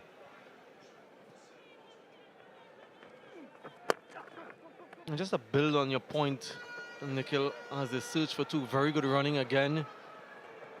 And from these 2, about the viability of spin at the back end of the innings. I think given the conditions, or the expected conditions rather, teams might be tempted to use an over or 2. This is Akil Hussain today. Just a few dot deliveries. In good areas, maybe the line could be at times a little bit straighter.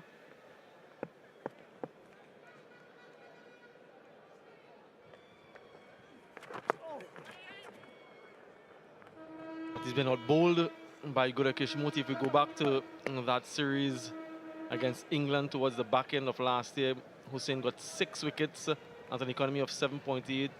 Moti got 5 wickets, economy of 7.3. But this series, Moti's gone 8 wickets to just the 1 wicket for Akil Hussain.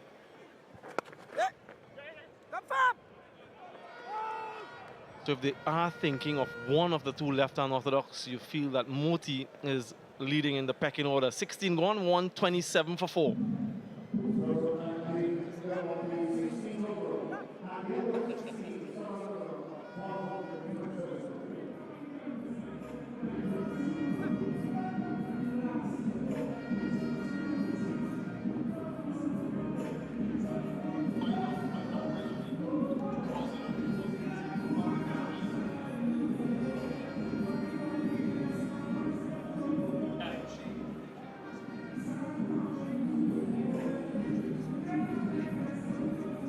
6 options used for the West Indies. Hossein has completed his full quota.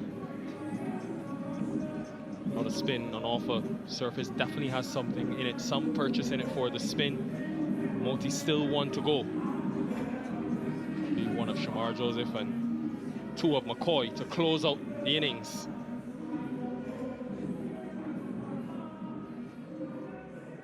Been a good partnership this though. 77 from 48, much needed.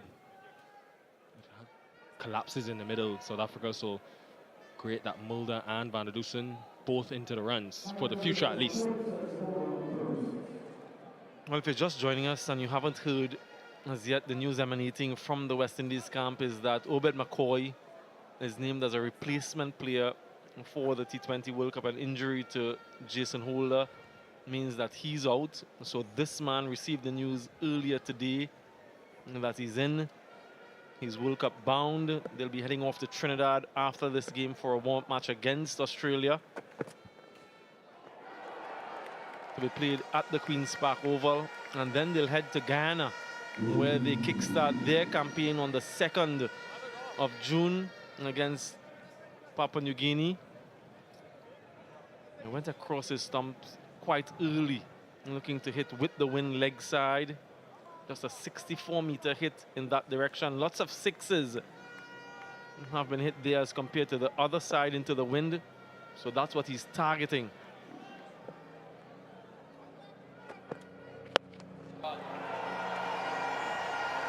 High.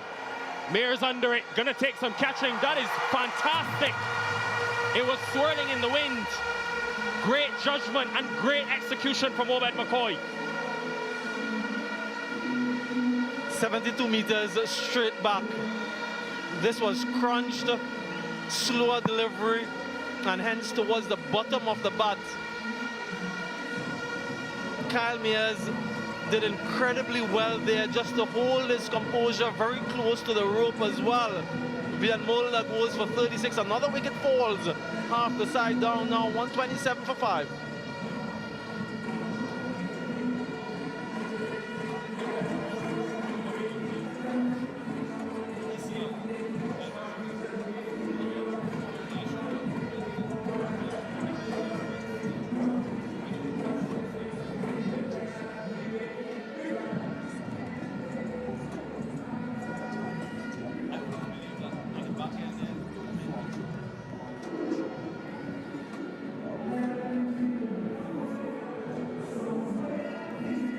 Crucial strike for the West Indies as Patrick Kruger comes to the middle on debut. It's been a crazy 6 months for him. Replacement player in the SA20. Had a good CSA T20 challenge. Struck at over 150, and that's why he's here in the Caribbean. But variations, subtle changes of pace. And just look at the commitment from Kyle Mears. Really good judgment. That was a steepler.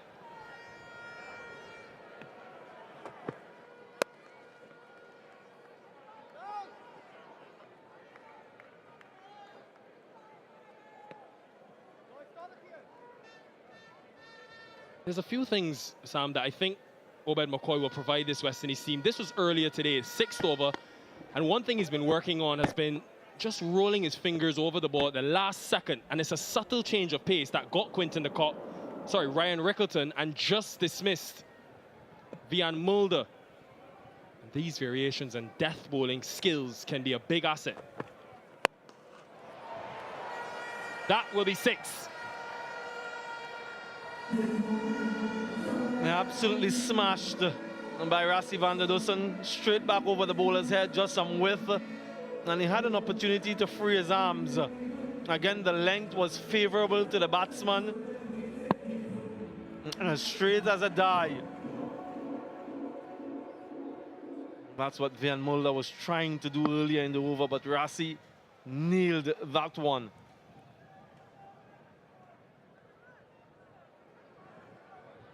And because of the variations that he possesses, Obed McCoy, he was given that 6th over, usually a very difficult over, the final over of the power play.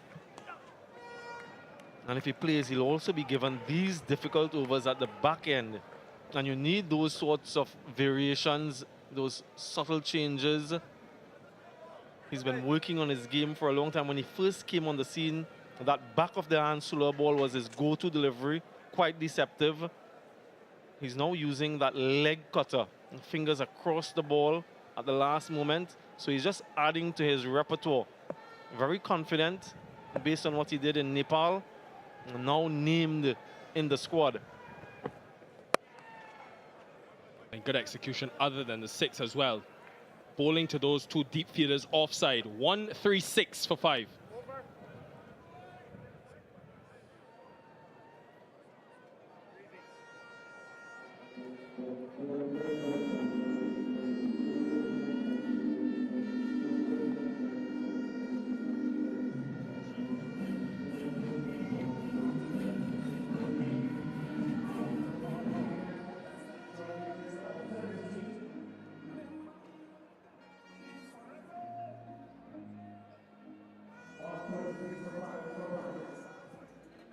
Rassie van der Dusen will be very pleased with this contribution, but you'll understand that the job is far from finished.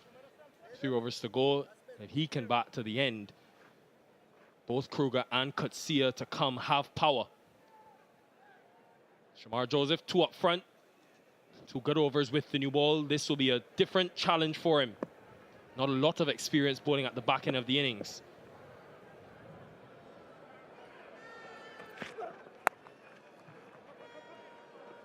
Well, not a lot of experience at all for him in this format. Just the 3 matches before this series for him. So it's a new experience all around. Playing international T20s for the first time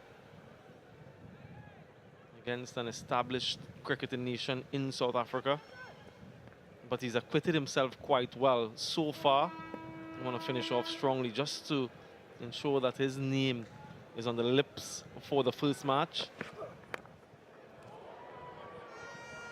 And West Indies have used the dimensions well today, with that breeze coming from the east. Obed McCoy in the last over 3 deep offside. Majority of deliveries, I think it was 4 deliveries, went deep offside. Now Joseph bowling with deep fine leg, backward square mid wicket and long on. So 4 deep on the leg side. Is brave, has to execute. Wouldn't mind a leg side wide if that's the plan.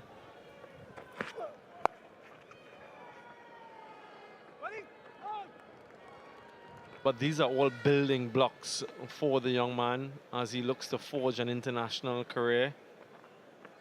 Opportunities at the different stages of the innings, which brings about different mindsets, different field sets, and of course, different plans. Bowling a new ball in the power play, yes, it's challenging, but bowling at the back end of the innings, if you ask any bowler who's done both, they'll tell you that this phase here is the toughest, especially against a set Rassie van der Dusen. Well executed again. And something that the coaches have tried to do, Sam, just watching them at practice, is a lot of match scenarios. So on Monday, for example, the first session here, Shamar Joseph would have bowled, I think it was 2 times at the back end of the innings. They're trying to do these match scenarios to get them in the mode of bowling under pressure. So they've got their best middle-order batters set and batting against their best death options. Just trying to simulate what the pressure would be like.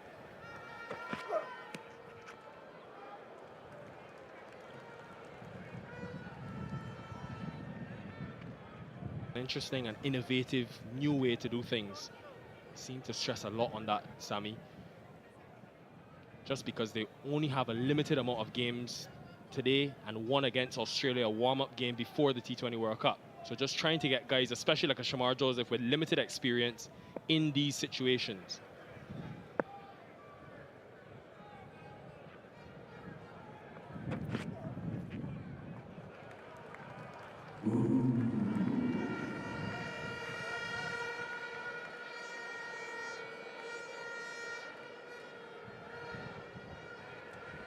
Good variation there, rolling his fingers over it. Again, known for his raw pace, but This is another aspect of his game he'll want to enhance. Similar to Matthew Ford in the first T20 International. Was impressed with the execution of the Yorker when he got it right.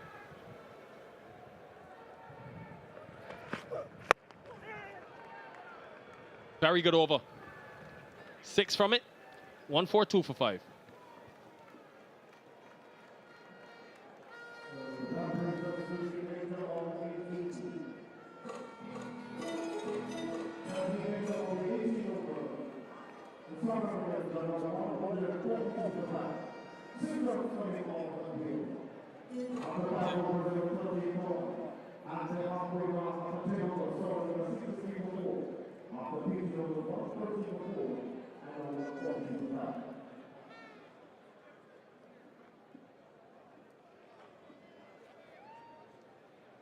Since the West Indies took that wicket of Vian Mulder, rate has decreased.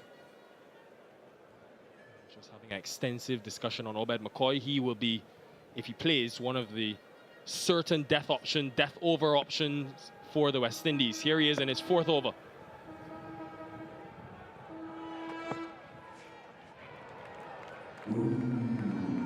Another slow ball, another swing and a miss. A very good last over from McCoy. Just a 6, but still managed to get a few dot deliveries in. Starts off with a dot delivery. I'm a huge believer in what you were just referring to, Nikhil, in terms of the training, being quite purposeful in what you do, as opposed to just going through the motions and at the end of it not having any real benefit. That is so clever from Patrick Kruger. Awareness of where the field is positioned and execution. And the tumble at the end as well goes all the way for 6. 6 sixes now in the innings. Moved across quite early, committed to the shot, and got the desired result. You've got to be courageous to play that shot against a fast bowler. Remember, he's on debut, Patrick Kruger. That will be remembered by him for a long, long time. Does that bring about a change in field? It doesn't. Fine leg still in the inner circle.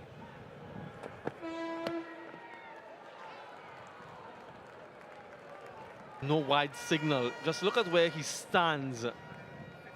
In his batting stance, he's almost outside off stump. And because of that, that wide line just goes a little bit further. Obed McCoy is acutely aware of that, and so he can go just outside the guideline. Back in a regular stance now. I do like that though from McCoy, because even though Kruger hit him for 6 over fine leg, it was a wide delivery. McCoy said, no, do it again. I'm gonna go back to my plan, which is full and wide. And 2 deliveries later, he's executed. So this has been good from Obed McCoy. Still finding his feet after the shin injury. Had a fractured shin majority of 2023, had a knee problem as well. But to see this man back firing for the West Indies, it's a huge relief for the fans all around the region.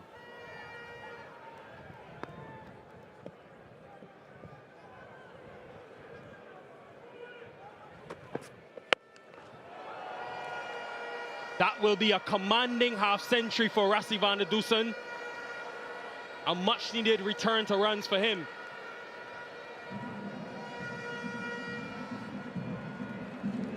His 8th T20 International half-century for the captain in this South African T20 International team. Smashes that one with the wind across the leg side. Kruger was trying that, but Rassie shows him how to get it done. Important knock. Has really held this innings together. There's a few deliveries remaining, 7 deliveries, 7 legal deliveries. He'll hope to get as much of the strike as possible. Maybe get them to 180. This time though, chance. 2 under it. Athenaeus takes it. The 2 men from the Windward Islands. Miscommunication, but in the end, catch completed. Van der Dusen departs. I just want to have a check for the no ball. I feel umpire just told Rassie van der Dusen to stand around a little bit. He's He's now been told that it was a legal delivery, so he has to go. Another slower delivery from Obed McCoy, fingers across the delivery, looking for consecutive sixes, but the miscommunication here. Alec Arthenez did well in the end. Johnson Charles is a burly character. Skipper goes for 51, well played. 155 for 6.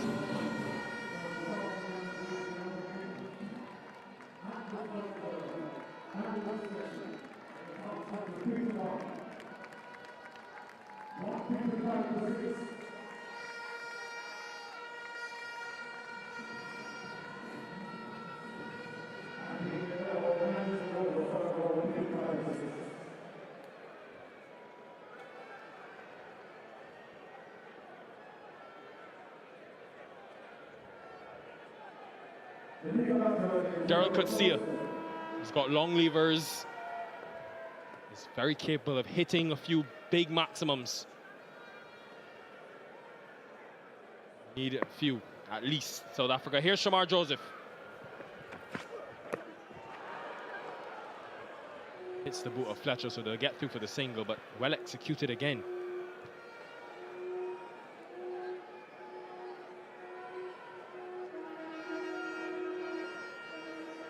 Hit for 6, the delivery prior to that, adjusted his length and his pace.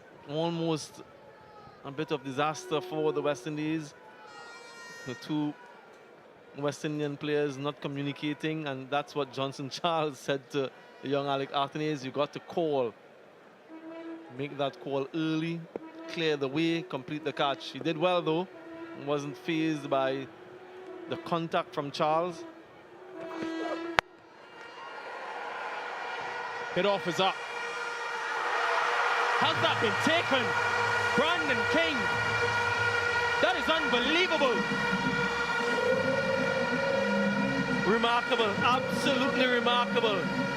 Obed McCoy was also making a movement towards the ball. Brandon King was going backward. I thought that Obed McCoy had a better opportunity to take the catch. Just look at this, folks. This is brilliant. Really exceptional stuff from the West Indians. The last 2 catches have been really good. The captain gets his man with the catch. Gerald Kutsia goes without scoring, 156 for 7. South Africa losing wickets in quick succession. And that was sensational from Brandon King. And that was going with the wind. It was always going away from the fielder. Another wicket for Shamar Joseph. Gave himself some room. Wanted to get it over the infield, bottom of the bat. Let's look at these two. Obed McCoy thought he was close enough. His hands were stretched. And then out of nowhere, Brandon King appeared. Kept his composure. Eyes on the ball all the way.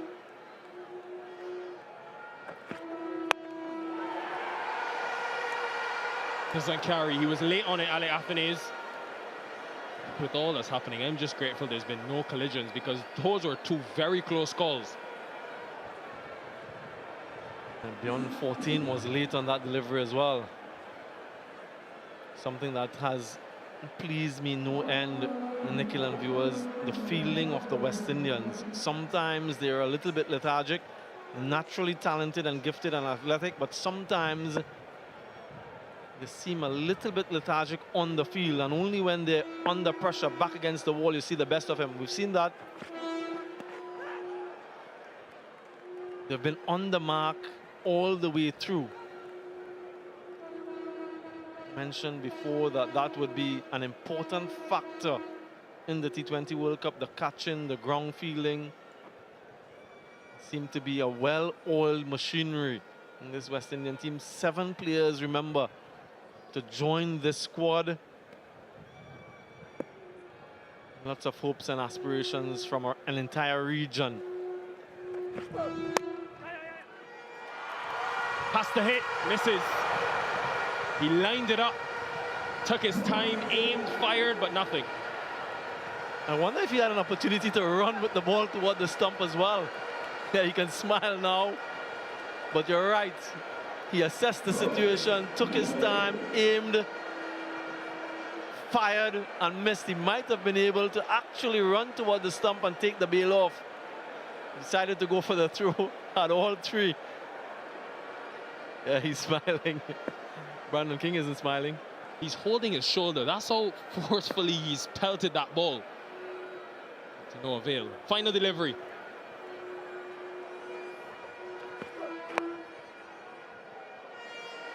Work for Mears to do. Akil Hossein, it was running around from deep backward square. Did he get there in time? We'll check. Yeah, this will be close. This will be very close. Akil Hussein might have been good work. Let's have a closer look. Yep, foot on the rope. This will be 4. There's a little bit of indecision between him and Calmiers. And in the end, that little delay has cost them.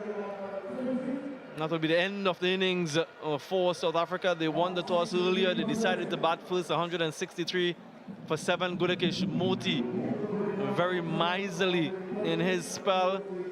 2 for 21 from 3. Shamar Joseph, a couple wickets for him, bowling a few difficult overs. 2 for 26 from his 4 overs. I just really like the way he goes about his game with a smile on his face.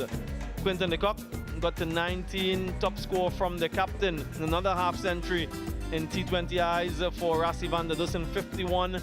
Mulder, he contributed as well with 36, but in the end, got to 163 for 7. Yeah, they'll be encouraged by the way they went in the last 4 overs. The West Indies, just 36 runs conceded. Obed McCoy and Shamar Joseph, both in the World Cup squad. It's an area where they've struggled in the past. Right, let's go down to Mike Haseman, who's got a special guest.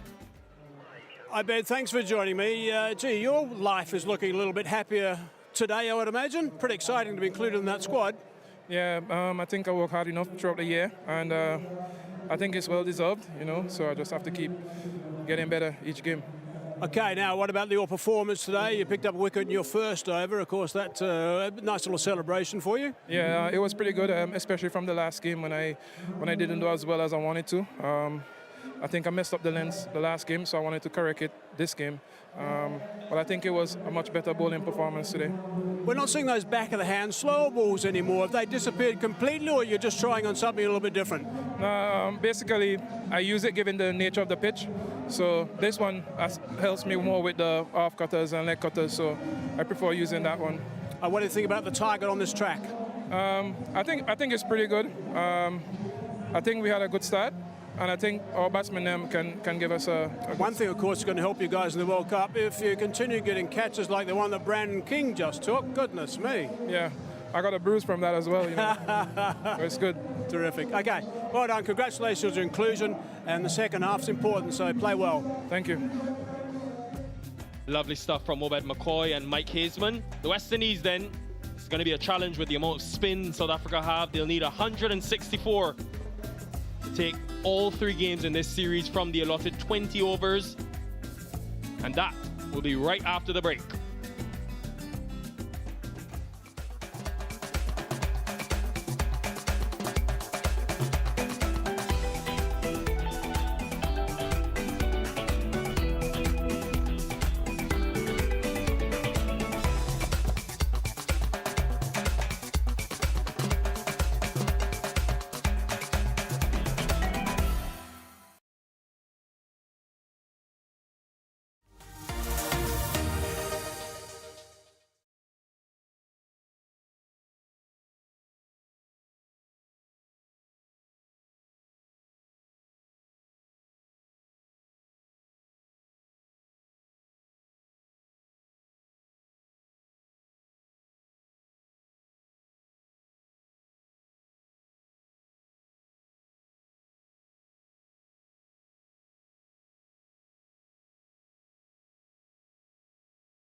Beautiful day in Kingston, Jamaica, and South Africa in search of their first win in this T20 International Series will be requiring 164 for victory.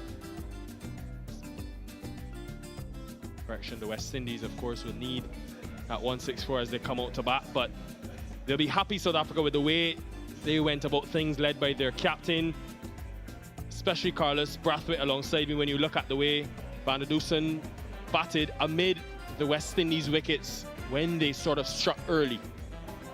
Yeah, nice and composed for Rassie Van der Dusen, something we've become accustomed to seeing from him. Reminiscent of Roston Chase in the second T20I. The ability to soak up the pressure when he comes into bat, play these little reverse sweeps, but then transfer that momentum and pressure. And it was very expansive once he got going. You saw 5 sixes from him. Anything full, he pounced on. Good bat swing, good intent, and a worthy 50 for the skipper. Had decent CPL, so not his first rodeo in the Caribbean. I would have really loved to put something on show before he left, and that he did. Yeah, and when we look at the West Indies side of things, a big question around execution at the back end of the innings. You must be very encouraged with what you've seen from Obed McCoy today. The subtle changes of pace, Carlos, stood out, and the 2 wickets were vital at the time that they came. Yeah, I think that one was the little roll, the wrist ball that he's trying. That's more of a slower delivery. And just got the way Mulder hitting upward, and then that is your hard length. I think what I really love, as you see the last couple of batters walking across, is the commitment to the plan to bowl wide of off stump. And here we're looking at the speeds in these 6 overs. So this is the new ball. Up at mid 130. And Ryan Rickleton, we've been seeing that. And then all the way down to 126. So not quite a slow ball, but enough deception to get him lunging on the front foot to take the edge. And this game at international level is such fine margins. Kudos to that young man, Obed McCoy. We know him as a death specialist, and he wanted to work on his first and second phase bowling. One thing he pinpointed was the ability to subtly change his pace, and he's executing perfectly. Yeah, and another thing he's tried to enhance is adding another variation. So he's got that one that he rolls his fingers over. He's got the back of the hand sort of delivery, and then, as you said, hard length with the bounce. Obviously, the news today, Carlos, for him, great news for him, is that he's been added to that T20 World Cup squad. The 5 reserves also announced, but it is a squad that's very powerful. We've always known the West Indies to have that 6 hitting power. They've won 4 of the last 5 series since the last T20 World Cup. But the death bowling, they look to Andrew Russell, who took 19 wickets in this year's IPL, won the tournament today with Kolkata Knight Riders. He will be critical at the death, maybe a Romario Shepherd, but what does Obed McCoy add? Left-handed option. So angle, as we saw today, with him staying over the wicket and pushing the ball away. There's always a massive breeze, as we've remarked over and over in this series, coming from the easterly side. If we can have him going across the right-handed batters and forcing them to hit into the offside, you can then employ a multitude of fields, most notably fine leg and square leg up, and forcing 3 men on the offside deep, or you can even have a split field and with his pace off, not allowing them to hit to that backward square, so giving him the option to bowl short and straight, especially when he gets up to 135, 137. So it's a difference, a point of difference, and very, very important. Yeah, another person that really stood out today was Shamar Joseph with his execution at the back end. Not a lot of experience bowling at the death overs, but having a field with 4 on the leg side and executing to that. Gudakesh Moti was excellent in the middle overs, the changes of pace on these surfaces. I think Samuel Badru was making the point earlier. He's enhanced his reputation and the ability to bowl across all 3 phases. That will be a huge advantage when the T20 World Cup comes around. Yeah, Gudakesh Moti, not afraid in any stretch of imagination to bowl to left-handers. We saw him bowl to 2 left-handers. Obviously 2 right-handers stepping out for the West Indies. The bowling would have given them so much heart, and the batters will now want to do their job as impeccably as the bowlers did theirs.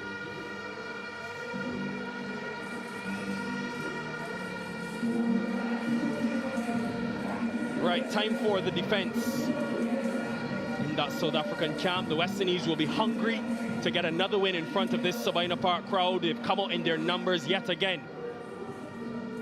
Really has been sensational to see the excitement in the crowd. Thursday was the first game. It was a packed house. Yesterday, the horns blaring in full effect. And today, on this Super Sunday, Brandon King has got runs. He loves Sabina Park.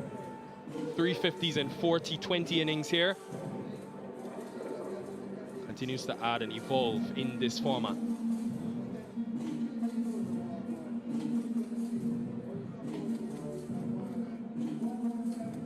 Johnson Charles is stalwart.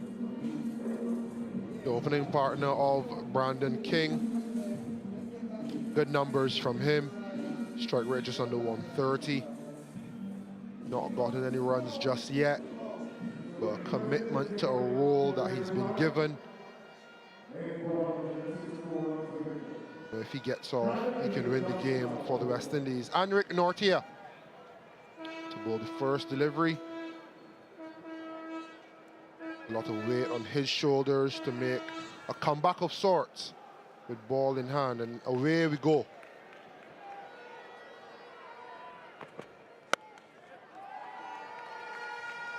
Off the mark straight away.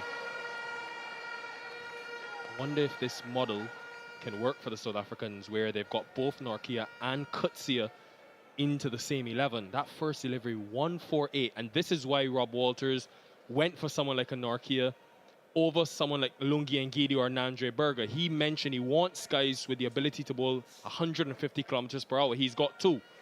And filter in Marco Jansen, filter in Kagiso Rabada.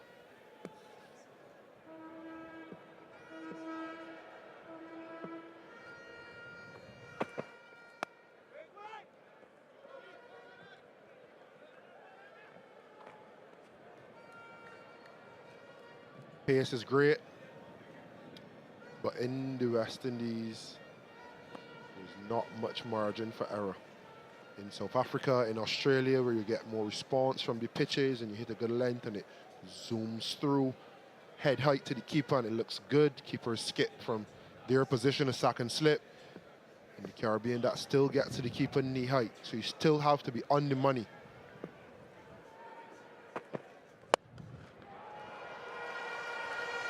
Will slowly get to the boundary, but will be a relief for Johnson Charles to see that.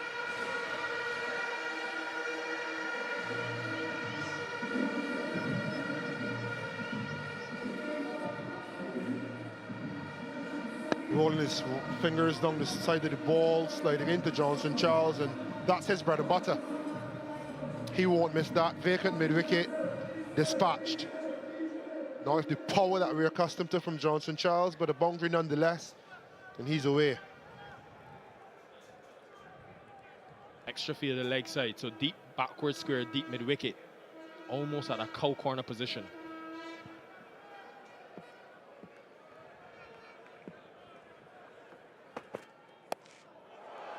That is so innovative from Charles.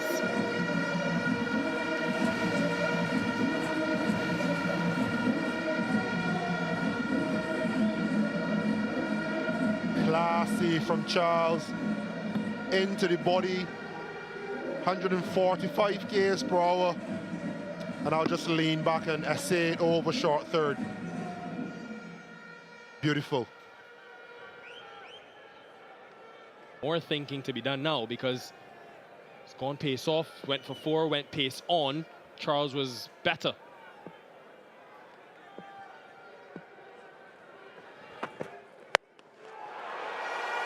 That is so authoritative from Johnson Charles, and this is the destruction he can cause.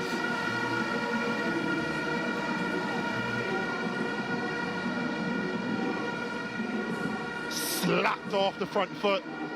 Bang! Stand and deliver.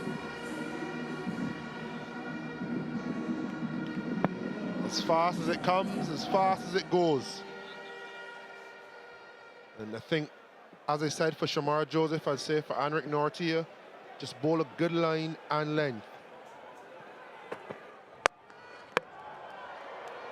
Stumps prevented him from another boundary. Would have been 4 in a row, but 13 from the first.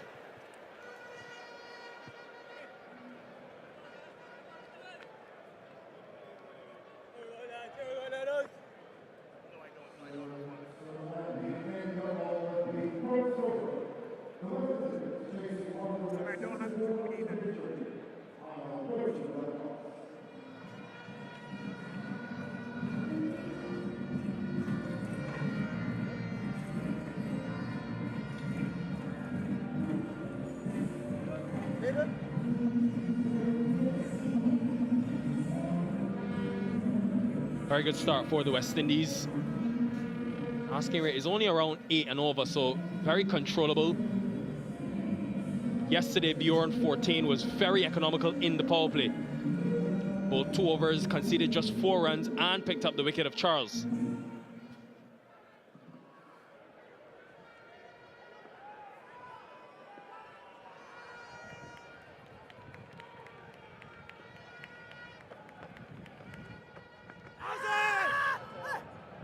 He's maybe sliding down leg.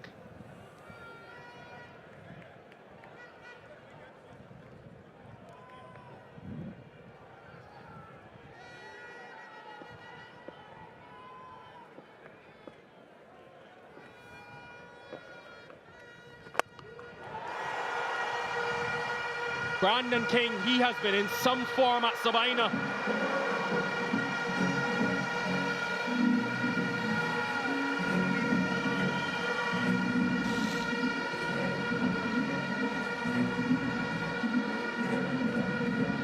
The King of Kingston. He's seen enough. It's time to get after the South African attack.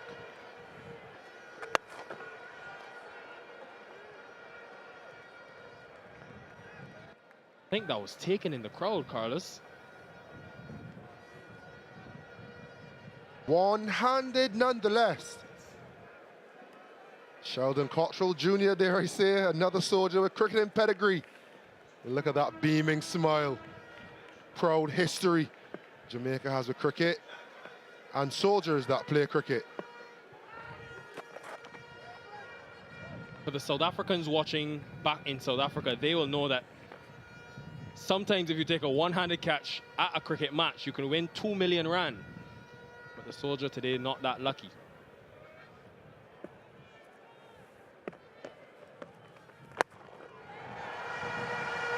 Very good, really good.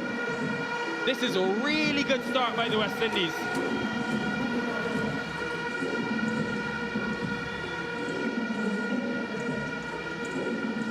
A recent feature from Johnson Charles, using his feet, giving himself room and accessing over, long off, even straight over the bowler's head.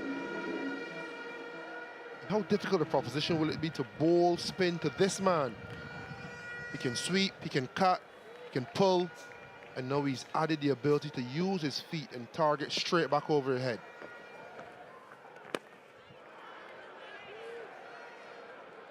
$26 for none.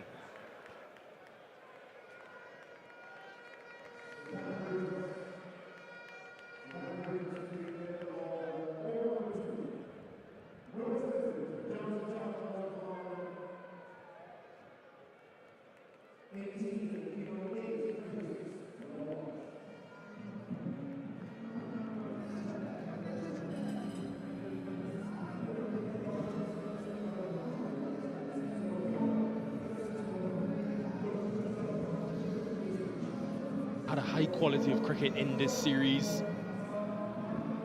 West Indies have batted well. They've gotten good starts consistently from Brandon King. Johnson Charles has struggled, but today, quite the opposite. Continuing the trend, South Africa, of pace from one end, spin from the other. Anrich Nortje bowled the first. Now Gerald Coetzee, also very pacey, very aggressive as well. 2 deep leg side. I mentioned it about Shamar Joseph, and I tried to allude to it earlier in the first over from Anrich Nortje. The surfaces are quite different to South Africa and to Australia. There's just that little bit of variation on a good length. You have to hit it consistently with the new ball. There. That's 4, 4.5 stump.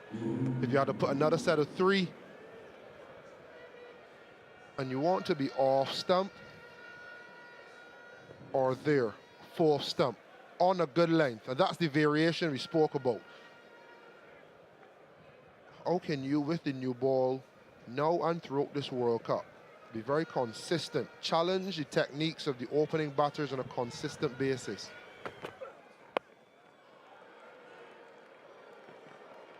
Chaos of the power play, The ball's flying all around the park. Sometimes forces new ball fast bowlers of high pace to get caught up in too many changes of pace, trying to bowl too many deliveries. In the Caribbean, it benefits you to hit a good length consistently. Your skill with a little bit of lateral movement, whether it be swing or seam, aids your cause, but your consistency gets you success. This is mesmerizing batting from Johnson Charles.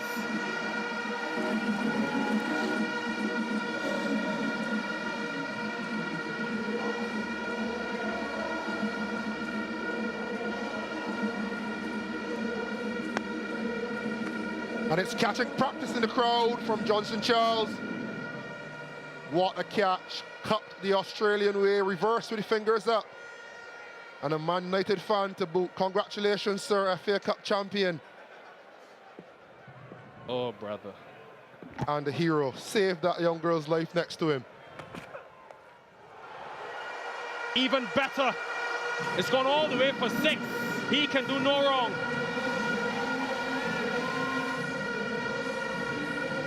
The awareness and execution from the West Indies batters in this series has been elite.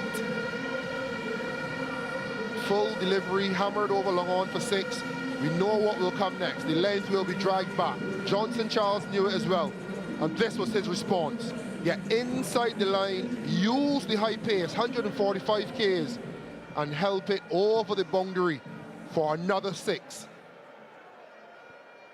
So often champion the brute force of the West Indies batters in this series.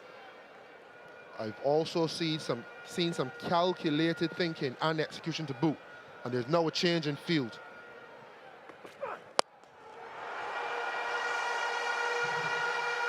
Just the awareness from Johnson Charles of the field. It is ingenious. And this is why he's been brought back into the West Indies exactly for these starts. 3 6s in a row. Too full and dispatched. For any young player watching, the feature of Johnson Charles for me is how steady he is at the crease. Level eyes and head, not much movement, just really waiting to react and pounce on anything off pace or off line. Top class. Even that gets to the boundary. We're seeing it all from Charles today. 23 off Coetzee first, 49 for none.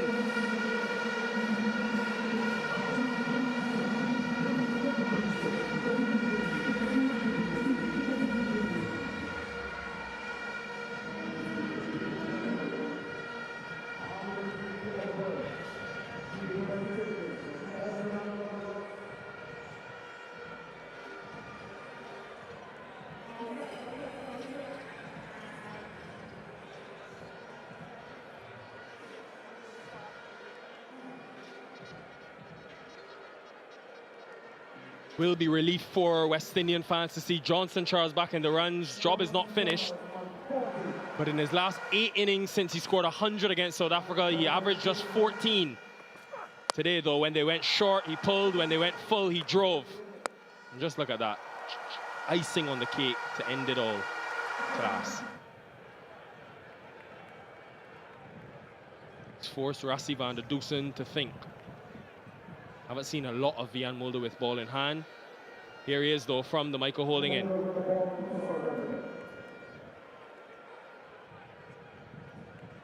Other good signs for the West Indies. We saw Brandon King with his onslaught in games 1 and 2. Johnson Charles has picked up the mantle now, and it's nice to see how they're dovetailing. When one goes, one stays. But they both have nice, solid intent, positive intent.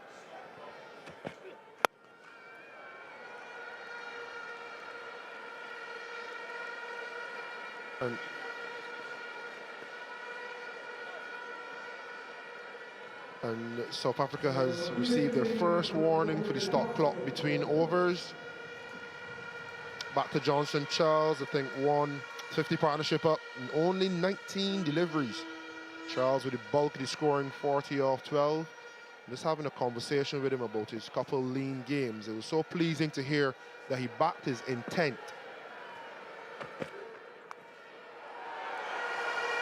Manipulation of the field. That's what this innings has been. Brilliant.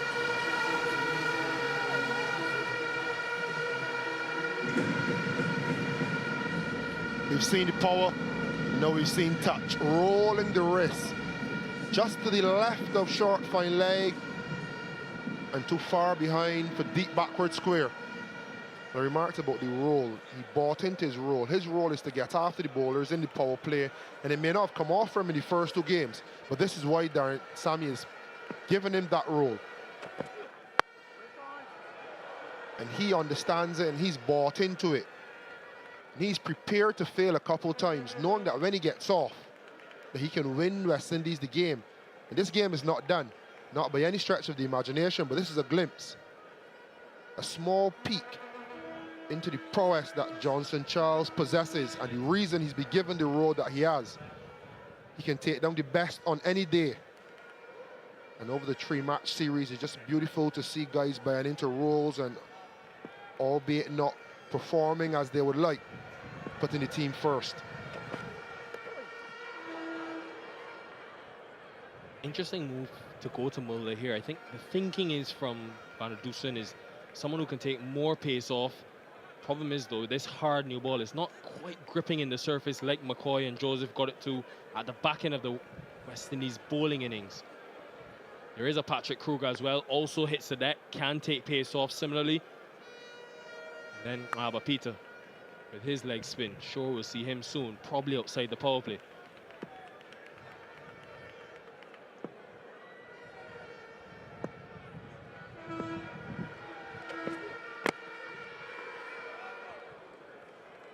Good comeback this. 3 dots. Great comeback. Stifled the flow. That doesn't look too good. Clinton caught grimacing.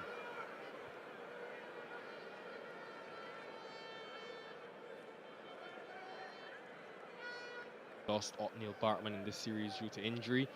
And with the World Cup less than a week away, don't want to take too many chances. Just had to change direction suddenly. I think he's okay. Just fine enough. Again, presence of mind, presence of where these fielders are positioned. 58 without loss after 4.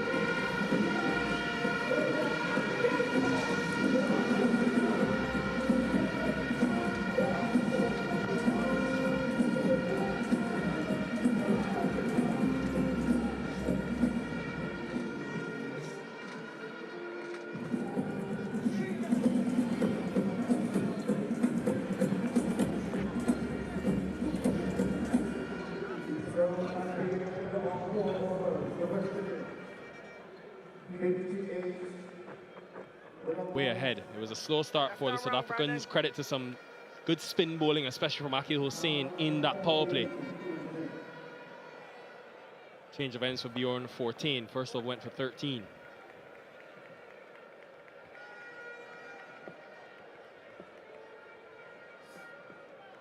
Long on, deep mid-wicket. Brandon King wants a piece of the fun. If you park there, watch out.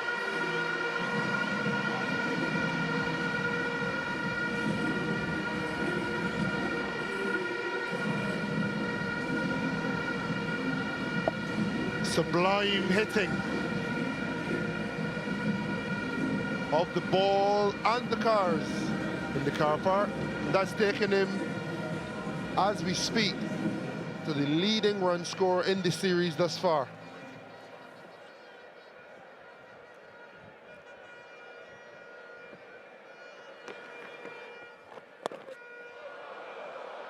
May have just misjudged it. That one seemed like it just held in the surface.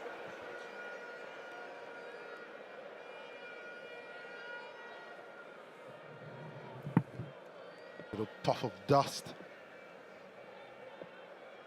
Deceiving Brandon King off the wicket.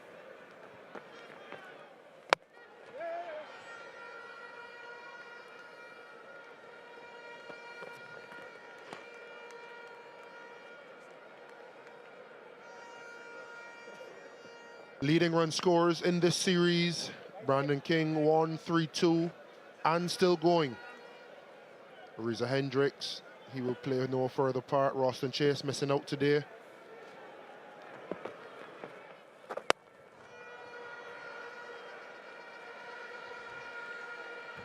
Johnson Charles is on 49, Carlos. 48 of the runs have come in boundaries. That is the first run. I tell you, why run singles when you can just hit big sixes? And Carlos Brathwaite knows about that. This is the dream job. It's a hard job.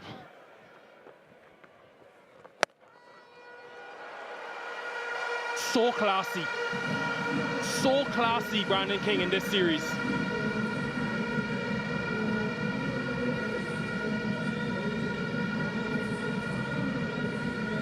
Once again, reacting really well. No premeditation.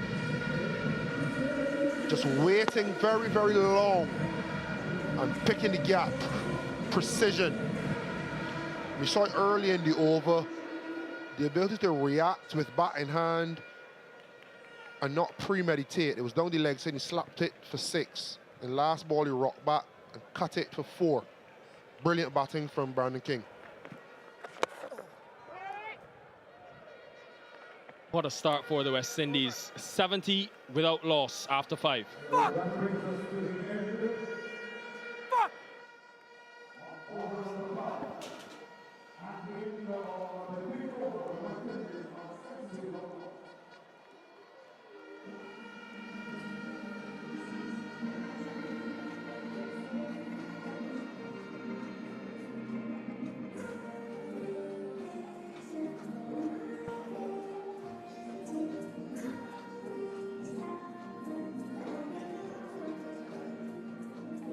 This has been blistering stuff from the West Indians. Johnson Charles, in particular, has been brutal and belligerent. Brandon King himself quite pugnacious. Remarkable batting. 5 overs gone, 70 without loss. 94 needed from 90 deliveries. Nokia continues to be expensive, continues to be a worry for the South Africans. Switches ends.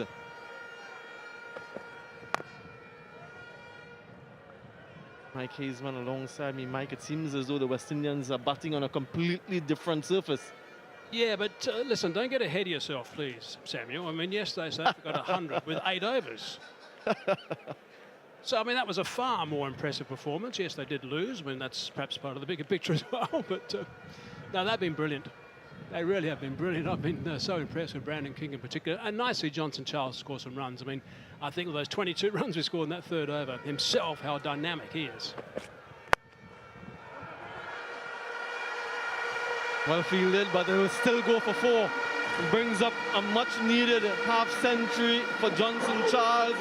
He's been struggling of late and desperate for runs. And what a way to get to that half-century. And you can see the genuine joy from his teammates. Remarkable batting. And that tells a story. When your teammates get so excited for you, they realise the struggles he's been through. And when you're a player like Johnson Charles, you can play these sort of shots. I mean, what was that speed? 140? Okay, well, that was rat power for Nortje. But, I mean, he is a breathtaking batsman. And you have a situation in the shorter form, and he scores boundaries like this. We're still in the power play, and he's just pounding all over the place. He doesn't have to bat much longer for this to be a one-sided game from here. 145 clicks across to the leg side and drilled straight down the ground. 4 6s and 8 4s in this knock so far. Prior to this game, Mike, the last 10 innings from Johnson Charles, his average of 12, a strike rate of 120, 6 single-digit scores. Played away through the offside. He's showing his full range, his full repertoire. This is brilliant batting. Strike rate of 277 now from Johnson Charles. Just quietly, he's got 61. The partnership 82 off 34. This is absolutely spectacular from Charles. He's a wonderful, wonderful cricketer when he's playing like this. You know, this King Charles partnership is real royalty out in the middle. I see what you did there. Been saving that up, haven't you?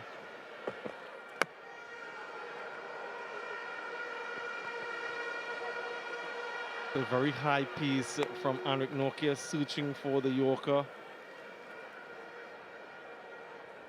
Shows the temperament of this man to come out and play the way he's played. I mentioned his stats in the last 10 games since he scored that century against South Africa 118 just over a year ago. 6 single-digit scores.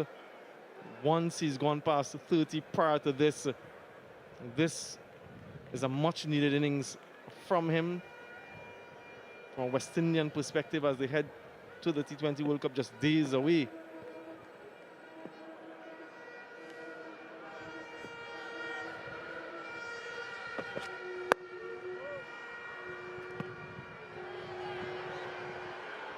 Immediately apologizes. Good sportsmanship from Anrich Nortje. A red dot delivery. 6 overs gone. The end of the power play. A very healthy and exciting start from the West Indies. 83 without loss. It's been high octane stuff so far from the West Indians. 21 for Brandon King, but Johnson Charles explosive.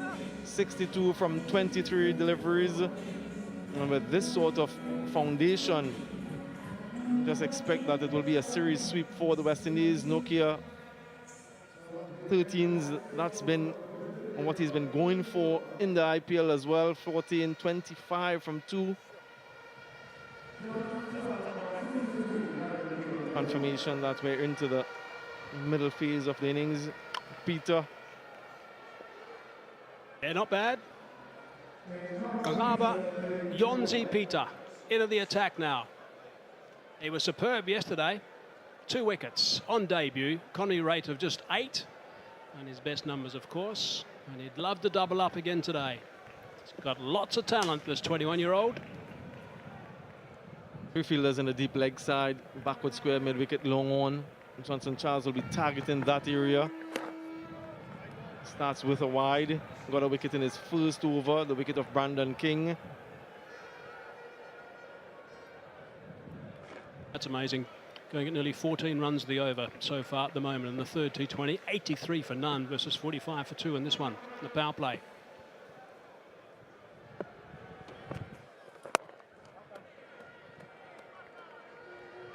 A huge disparity in power play scores from the two teams. Not only did the West Indians pick up wicket, they were quite restrictive.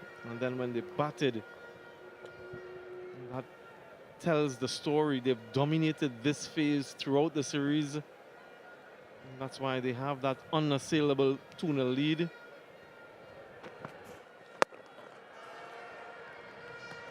Nicely bowled. He's not prepared to, he's not scared of giving the ball a bit of flight as well. Carver Peter generally bowls with a pretty fast pace, somewhere around about the low 90s. That's generally the story. He's got that wrong, and he's working on a couple of other deliveries as well. Has some various grips that he bowls his leg spinner with. That's gone. That's disappeared. That's monstrous from Johnson Charles, who just continues to plunder this South African bowling attack. Now that's a massive hit. That is huge from Charles. That's right out of the screws. Bang! And he's watching that white ball fly. It's a beauty. Yeah, you just gotta love Johnson Charles and the way he plays his cricket. You know exactly what you're going to get from him, that aggression. Shot and taken. Just as he did in the second game on debut, after being struck for a 6, picked up a wicket with the very next delivery. And was also in the 4th delivery he bowled, same as now. Wide the first ball, then the 4th ball, picks up the wicket. So he's got another scalp after the 6. Again, Russie goes to him straight away. But it's the end of a wonderful knock. Terrific, sparkling stuff from Johnson Charles. That's just dynamic. 69 off 26. What a start. 92 for 1.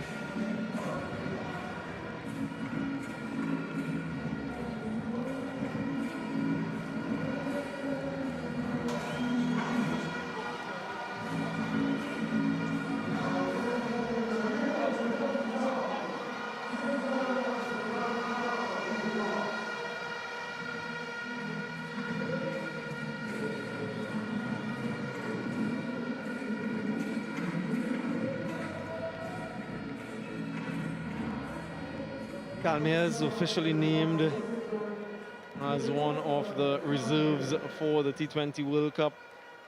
Comes in on the back of a very healthy platform lead. Just look at the coach and Shamar Joseph, the genuine and sincere appreciation for his efforts. In all likelihood, he would just have set up the game. Mears scored a 32 from 16 in that second T20I, but this was the man who dismissed him, hitting into the wind. Off the mark straight away. Quite extraordinary, this onslaught from Johnson Charles. A little bit of a long hop, couldn't quite get underneath it enough and just hold out to Bretsky, who's got good hands. There was a little nod actually from Peter when he hit that 6 towards Johnson Charles. That was a nod of appreciation. Then he picked him up the very next ball.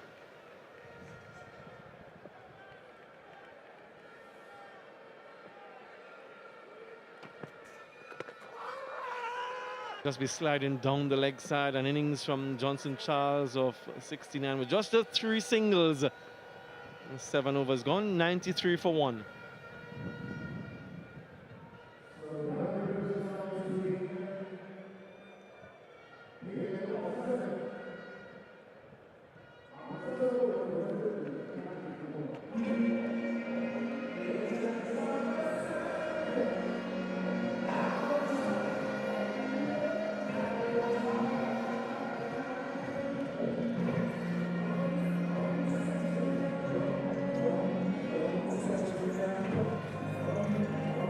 Africa won the toss earlier this afternoon, decided to take first strike, 163 for 7, Rassi van der Dussen.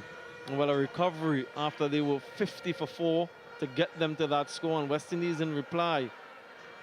Very explosive start, 93 for 1, 7 overs. De Kruger, the man on debut, in for his first bowl in T20Is. What Patrick Kruger has got, he's got a habit of picking up wickets. That's what I saw him do in the SA20 when he bowled. Comes into the attack at crucial times often. It's not easy to bowl in these sort of situations when obviously there's a lot of runs on the board at the start. And the only way South Africa can stay in this game right now is picking up a cluster of wickets. In the series, it'll be historic for the West Indies if they win this series 3-zip. It'll be the first time they've done that against South Africa. Freddie Kruger's got that knack of picking up sticks. Yeah, that fielder was positioned there. The ball didn't go too far to his left, but it was hit with such ferocity that it still went for 4.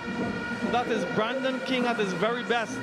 Great power, great timing. He's hitting the ball so sweetly at the moment, Brandon King. He was prepared to take a back seat. While Charles was flying, he might just take the lead a bit now, though Mayers might want to join him also.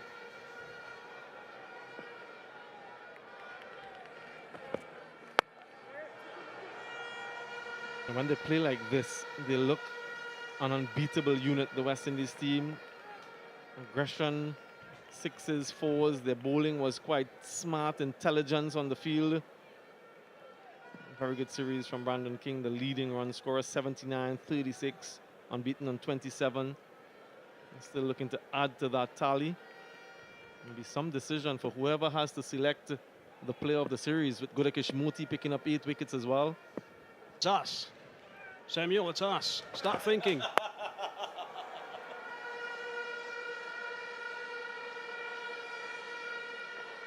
Also want to say many congratulations to the West Indians in the IPL team, Kolkata Knight Riders, who emerged victorious today.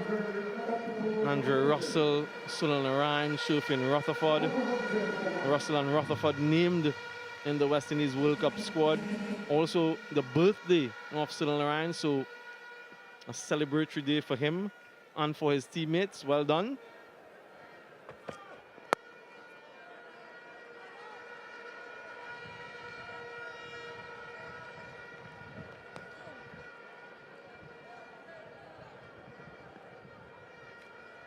Much maligned Sunrisers side. The batting stakes, they were brilliant. They were breathtaking at times.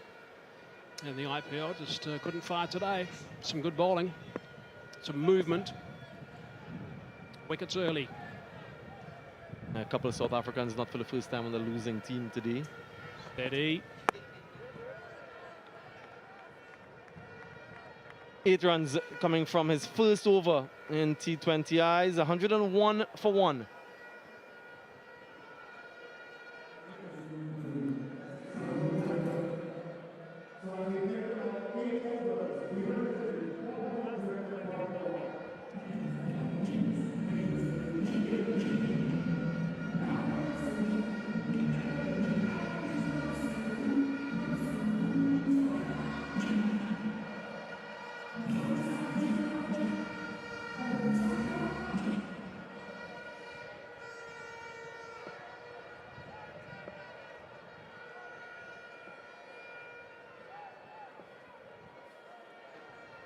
Peter continues.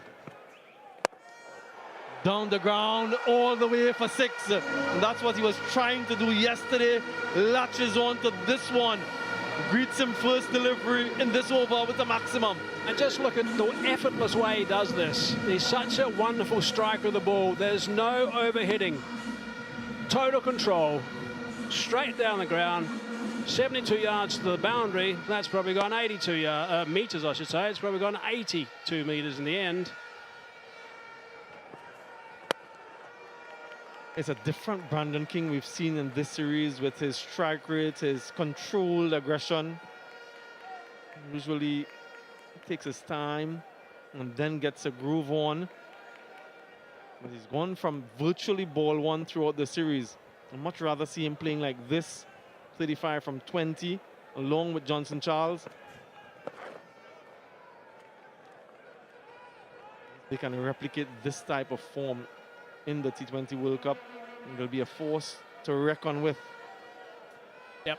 And there's a real challenge right now for Peter. He's going to try and keep these two guys quiet, which is really tough. These are two wonderful strikers of the ball. Let's concentrate a little bit on what he's going to try and do, the youngster.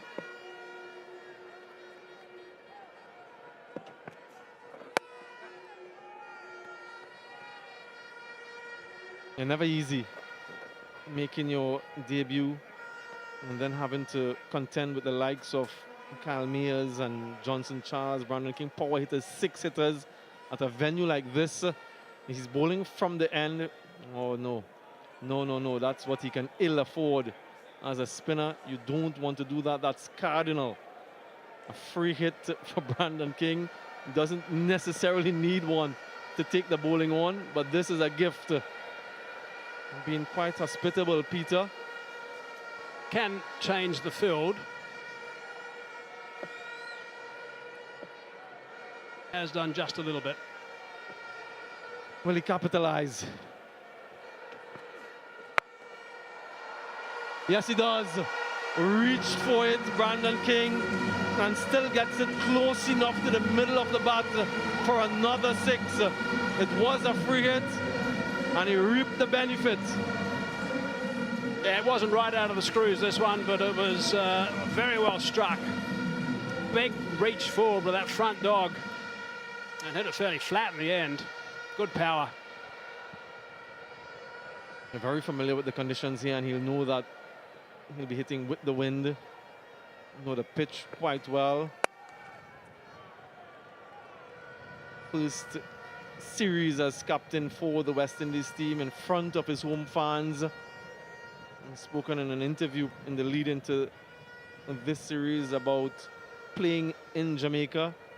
Not often have they gotten to play at home in the past, but he's made every use of this opportunity.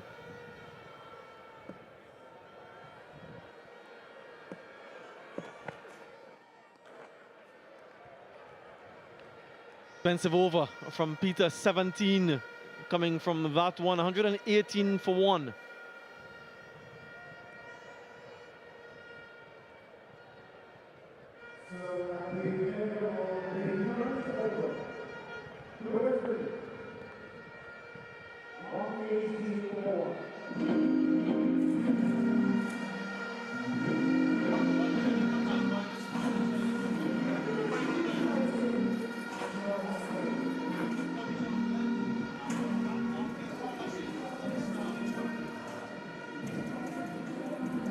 Now look right, far right, the economy.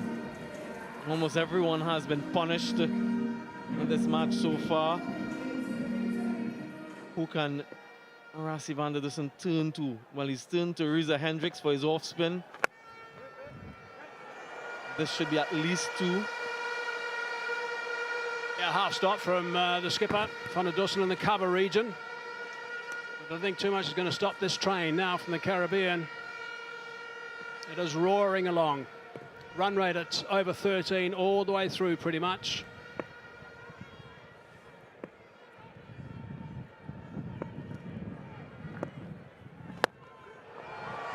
What a shot.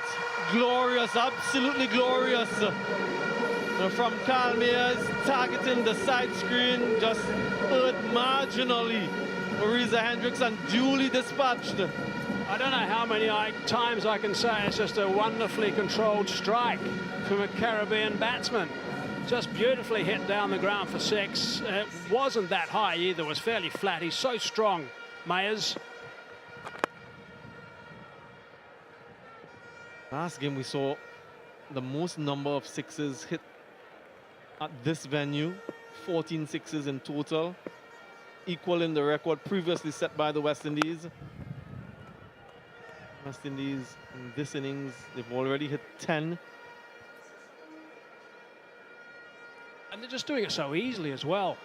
It's one of the great things about the players in the Caribbean, they're power hitters. When they're on form and the track's suiting them, the bowler's suiting them, they just launch and they hit the ball a long, long way. They've always been able to do that.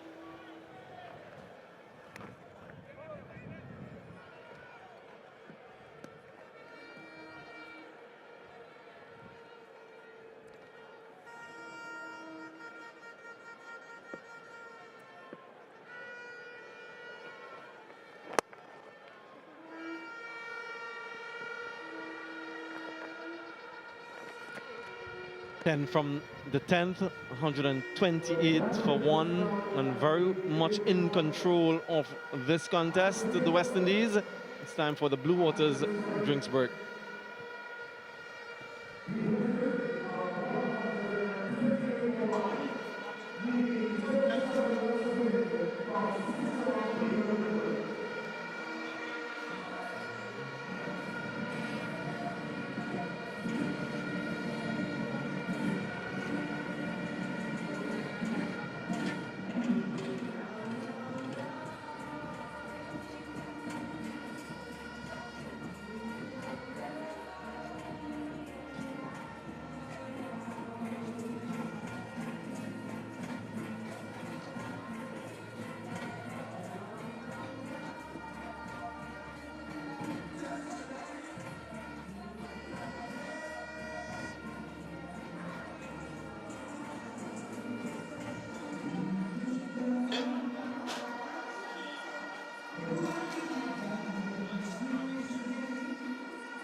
A dominant display of batting from the West Indies in pursuit of a 3-0 series win. They will be overjoyed with the confidence that they would have achieved from this series win. Johnson Charles, though, was the standout today. 14 boundaries. His first 48 runs came in just boundaries alone. But he showed so much versatility in this innings against both the pace and the spin. Accessed many different areas of the ground. It was all about the presence of mind. To say hello to Carlos Brathwaite. Very pleased to see this from Johnson Charles. We don't know him as a 360 player normally, but he showed his full range of strokes, whether along the ground or in the air. 22% and a fine leg, 40%, that's where we know down long on Johnson Charles area. Really clinical down the ground.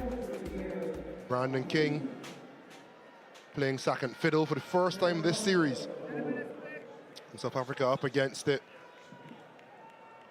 The lady's clearing her throat.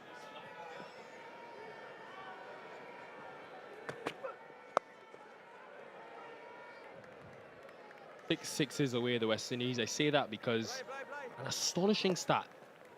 34 sixes hit in this series by the men in maroon, 33 boundaries.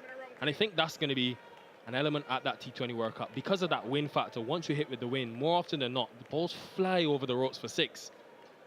But 3 years ago, 4 years ago, you would never see a team hitting more sixes than fours. T20 cricket is evolving, continuously evolving.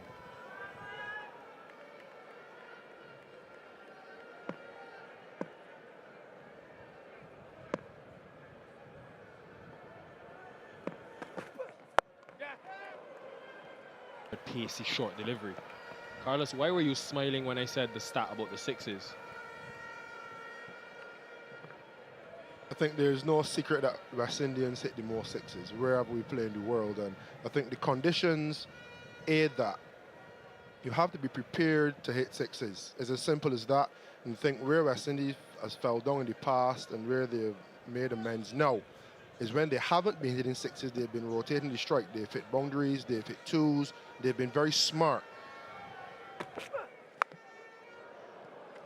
They've also found innovative ways to hit sixes, so it hasn't always been the traditional swing across the line or straight back over the bowler's head. We've seen players walking away and giving themselves room and cutting the ball for six. On about 3 occasions we saw that, one from King, one from Charles, one from Chase. We've also seen players coming inside the line and using the high pace of the South African bowlers and essaying pull shots over fine leg for six. So we know what West Indians can do, but they're adding to their game. And for me, that's been the most impressive thing. Not losing the culture and the tradition of West Indies power hitting and six hitting, but being aware and skillful and adept enough to add on to the game. And with Robin Powell to come, Sherfane Rutherford, Shimron Hetmyer, and Andre Russell. Those are 4 players that will make any middle order in the world. Will be dismissed. And it's been good change of pace from Gerald Coetzee in this over. Good comeback. He went for over 20 runs per over in his first spell, but very good.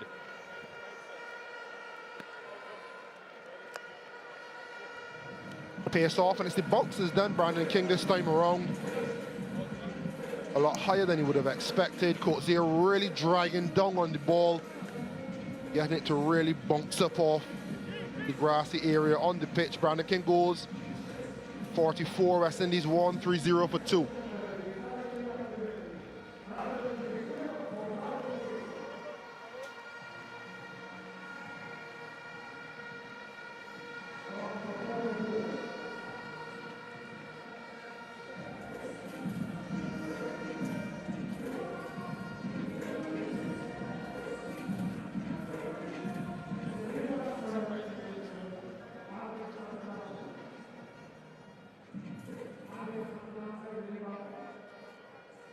.25-year-old Alec Athanaze, a big day for him. From Dominica, of course. He's already made his Test and one-day international debut, but very new into T20 cricket. Had a decent CPL season, middle of last year. But he's already got 2 half-centuries in his one-day international career in 10 games.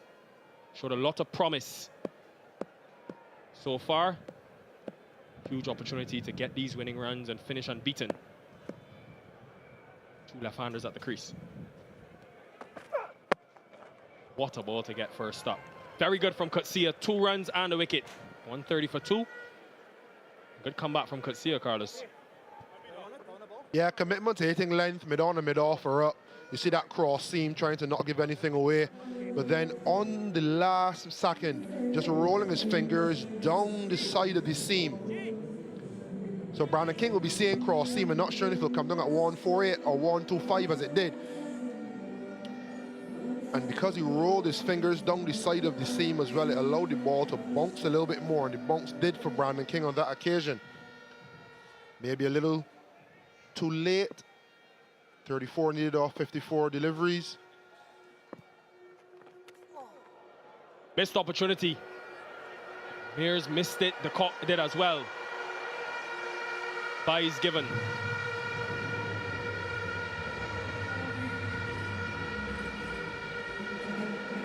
This has been a feature of the West Indies batting to spin in this series.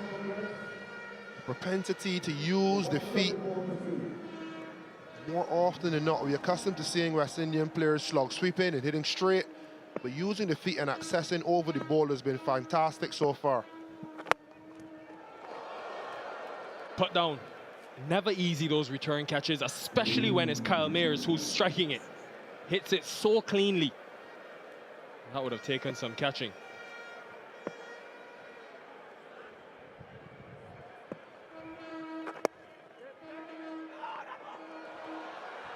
All happening in this over, all happening.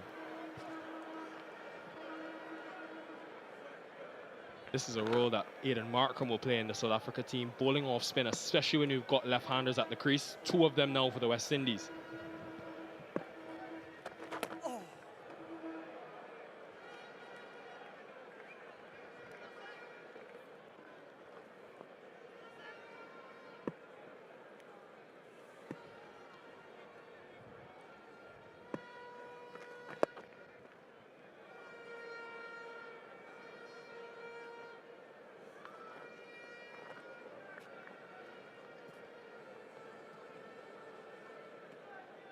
Good set, good feet from Mirza Hendricks. Just too much power. Didn't quite have it in his hands, so when he landed, the force of the forearm hitting the ground forced the ball to drop out. Good attempt. And would have been a brilliant catch had he held on to it. Almost set up for a reverse there. Athenaeus plays a lot of those reverse and conventional sweeps.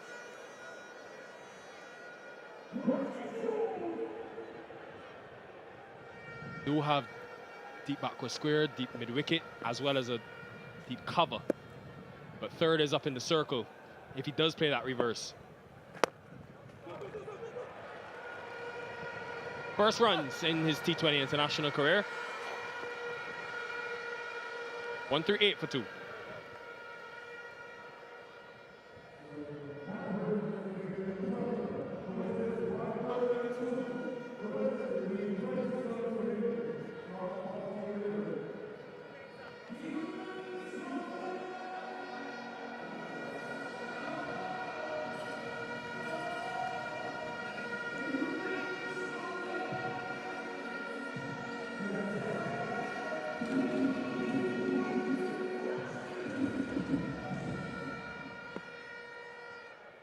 Mears has been in the runs in this series.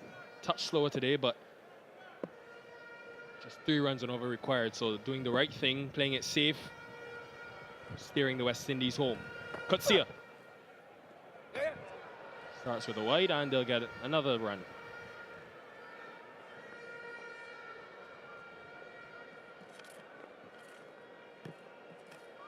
Carlos, it's interesting, that discussion we were having in the last over. West Indies and how they go against spin. It's going to be quite critical when that T20 World Cup comes around. You think about Afghanistan, one of the best spin attacks in the World Cup. New Zealand with Santner Sodhi. It has been a point of emphasis for Floyd Reefer, batting coach. Darren Sammy, of course. And when you compare and contrast the West Indies to the other teams around the world, Carlos, the problem really hasn't been the scoring against spin in the middle. It's mainly been the wicket taking, or I should say losing of wickets. You can see Australia and India, the averages, they're so high, but the rate is also consistently high, over 8 runs and over. While the West Indies have been there, that average, as well as South Africa's, are well below where those 2 teams are. But context, pitches that they play on, get back to it. Nasty short delivery. The pitches that they play on, as you would know, Carlos, in Australia and India are much better and much less spin friendly. So they're aiming high, the West Indies, trying to navigate that. It's not going to be easy, but they've made up their mind that if they can score 8 runs and over, as well as not lose wickets, they will beat the better teams in the world more often than not. And that's why Roston Chase and Shea Hope are so important.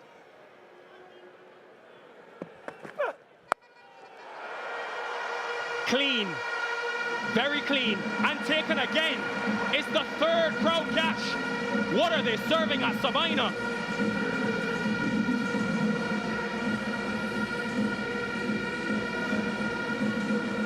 Mayor's magic. We spoke about this win factor. The fan is off when Mears hits it. And the fans catch it when the West Indies hit it. It's been amazing fielding display by the fans.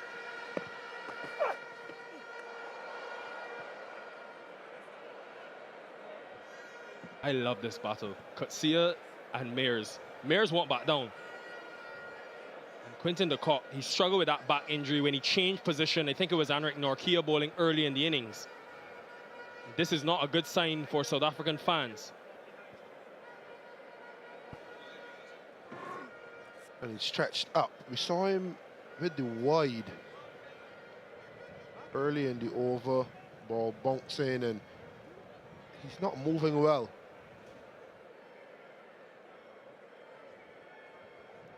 They've reviewed it actually.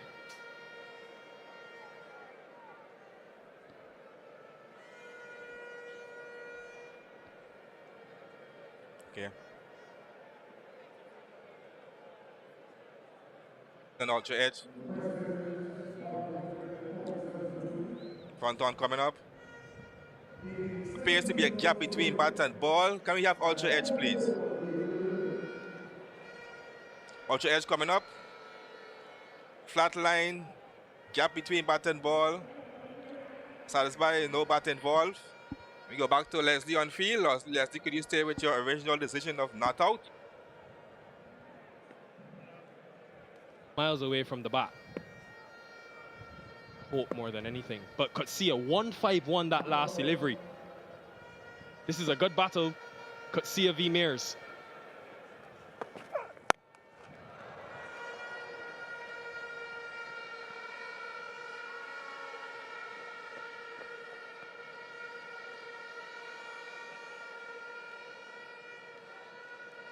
Yeah, Carlos, I think they'll take the signs, the West Indies. Rotation in the middle, the prominence of King and Charles, and then they'll welcome a Russell. We saw Shepherd yesterday hit a few. They're trending in the right direction, this team. Big question is the bowling. Can they get it right? Less than a week away, folks. Can't wait.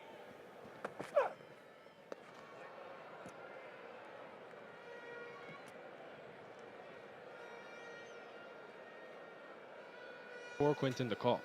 He's been everywhere today.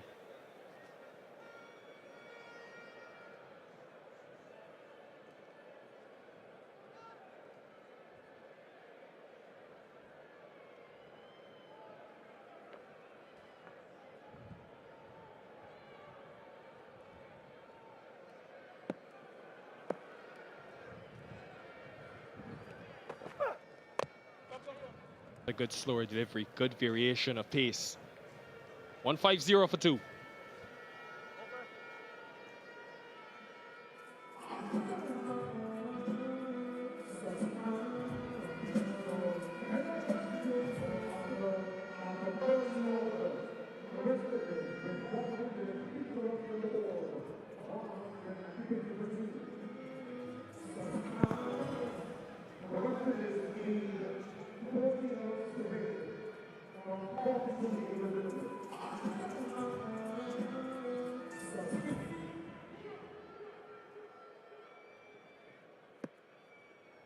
Will be Bjorn 14. Sorry, Reza Hendricks, correction. So off spin continuing.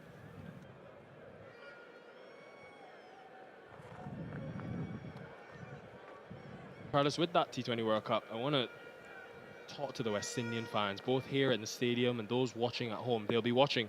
They love their cricket in this region.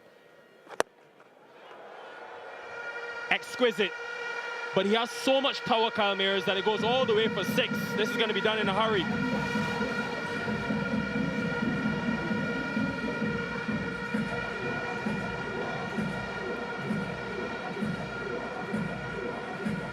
Straight as a die from Kyle. It's been a feature of his hitting today. He's hitting straight toward the sight screen. Full bat face and immense power.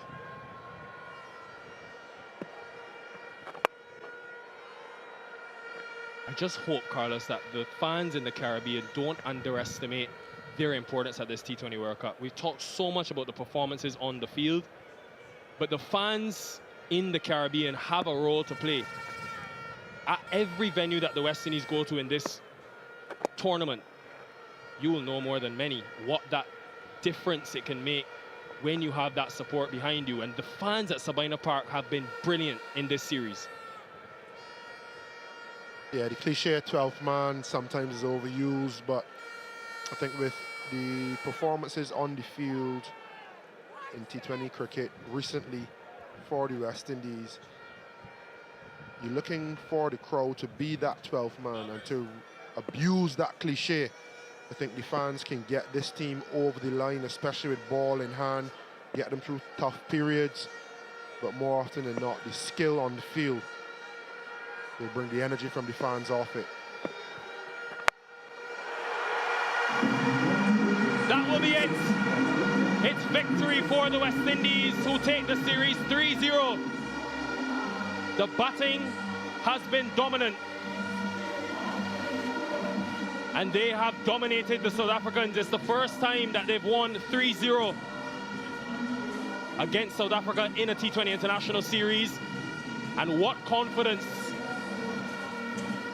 this will be going into a very important home T20 World Cup.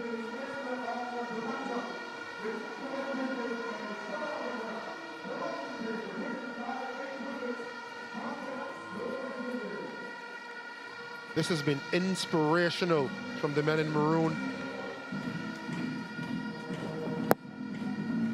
Kyle Mears with the final blow. The death knell for the series. 3-zip. Dominant, disciplined, authoritative, and clinical.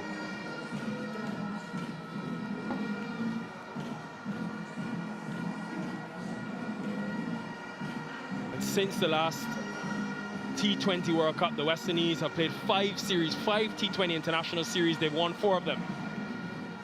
And they've won 3 of those series at home, where they, of course, will play that T20 World Cup. So these are important results. Yes, didn't have all of the World Cup players, but Darren Sammy has executed. He's got the job done. This team is a force. They are a force at that T20 World Cup, and the fans must believe it.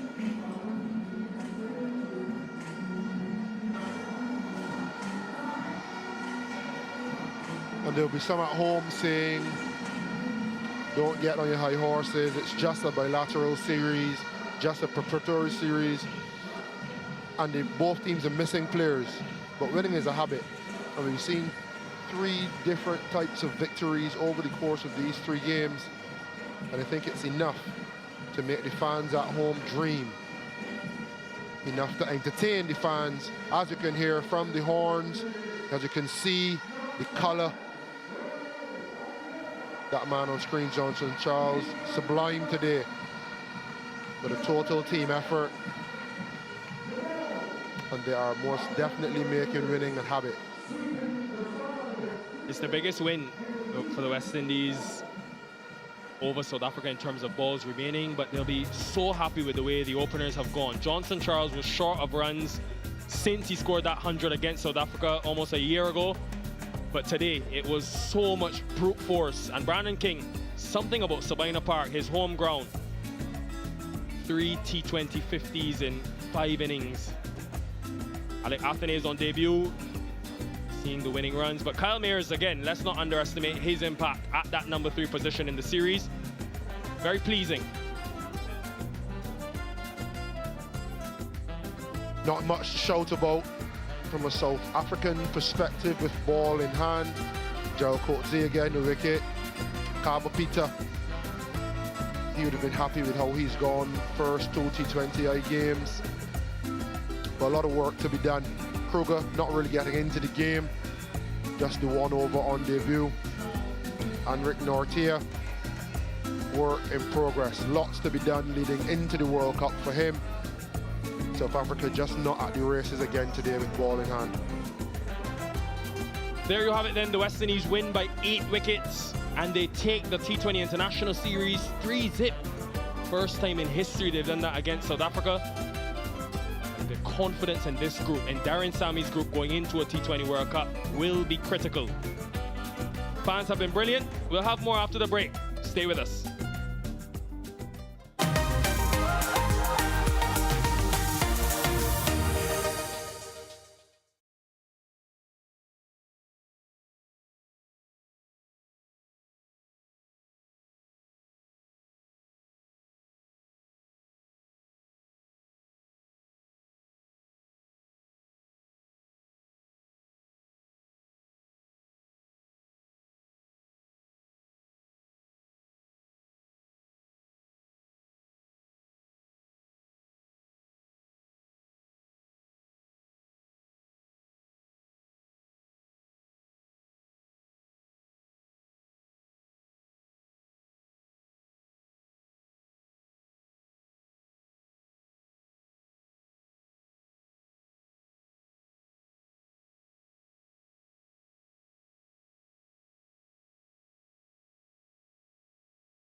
Historic victory for the West Indies. That was the winning moment. The first time that they've registered a clean sweep against South Africa in this format.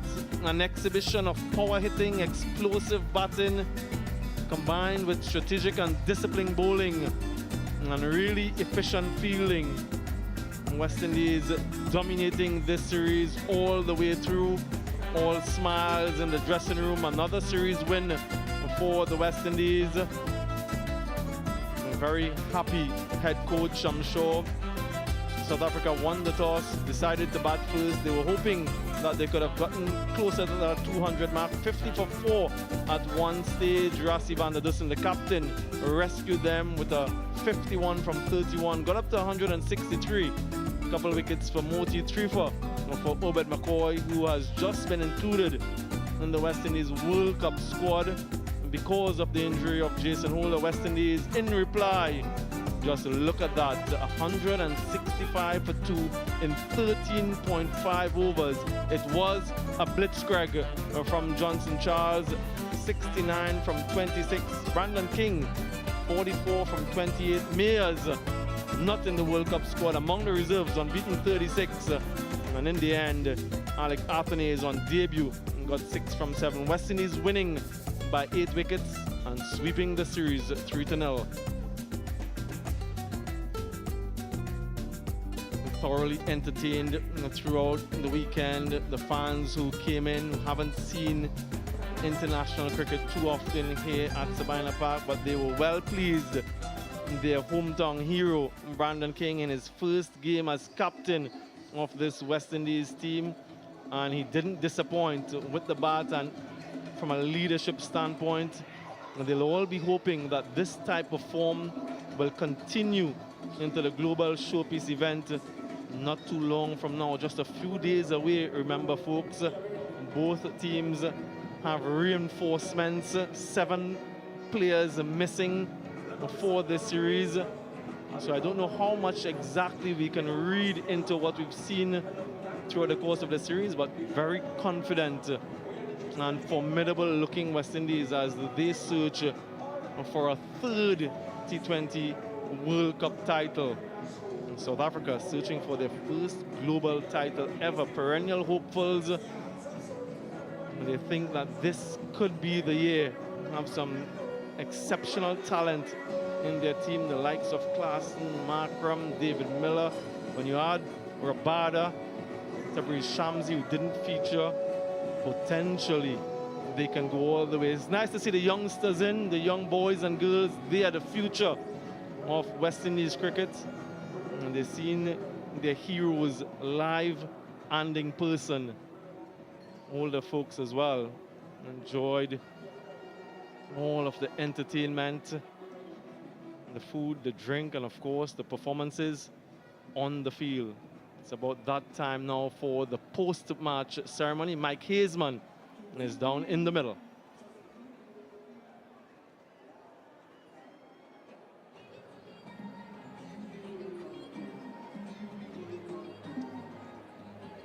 Ladies and gentlemen, welcome to the end of series presentation for the T20 International Home Series, the West Indies versus South Africa. And of course, we'd like to thank the official sponsors of the series who have made this possible. GC United, CG United, I should say, my apologies, Dafabet, Blue Waters, and Macron. So thanks to those sponsors. I think we all realise without those guys, this sort of event can never be possible. Now, the West Indies were historic with their victory 3-0. First time they've had a 3-0 series win, T20 series win against South Africa. And my first award is the player of the match, who was standing alongside me.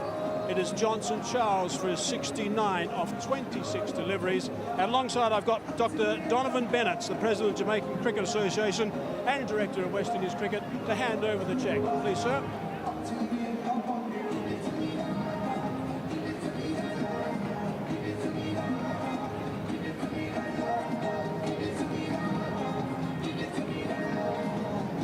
Johnson, congratulations, well played. I mean, your own form was outstanding, but also that opening stand with Brandon King of 92 for 1 was instrumental in this victory. It was great.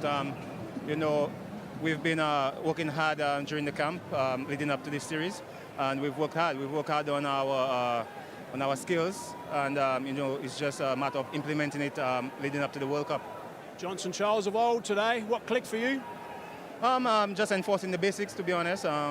Like I said, I've been working on it, tried to implement it in the first 2 games, didn't work, but you know, it came off today. So it's all about implementing it and getting everything in check before the World Cup. Now, were you getting at all concerned, or were you still feeling confident enough that you were going to fire at some stage and be ready for the World Cup? Definitely, you know, it's all about building the confidence, and I'm feeling pretty good right now. Even the 2 games that I didn't score, I was feeling good. But having said that, you know, I'm just building until we play that first game. And when you get some of these senior players back, and this is going to be a seriously powerful batting unit in particular. Yeah, it's going to be great. And these are good signs, seeing that we don't have our full squad and we beat South Africa 3-0.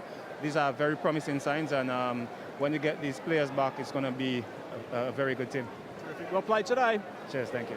Okay. Johnson Charles, of course, magnificent with his work today. Now, time for me to now announce the player of the series. Gurutesh Moti was adjudicated the player of the series. His 8 wickets at 8.5 as an average, and an economy rate of 6.18. So Gurutesh, if you can please come forward. There also is an award that's going to be presented as well by Dr. Donovan Bennett, the President of Jamaican Cricket Association and Director of West Indies, Cricket West Indies.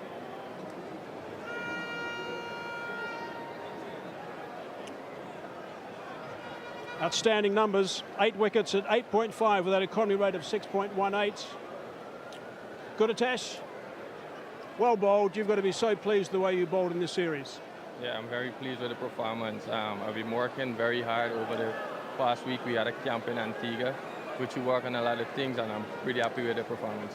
What in particular have you been working on? Anything that's different from what you've been doing the last couple of years? I've been working on how to construct the overs, like every overs in the middle period, bowling some wide yorkers and straight. Yeah, those are the things. Okay, and these surfaces, of course, helped you a lot, and you're used to playing the Caribbean. What if you're playing outside the Caribbean, and are you playing outside the Caribbean in the World Cup?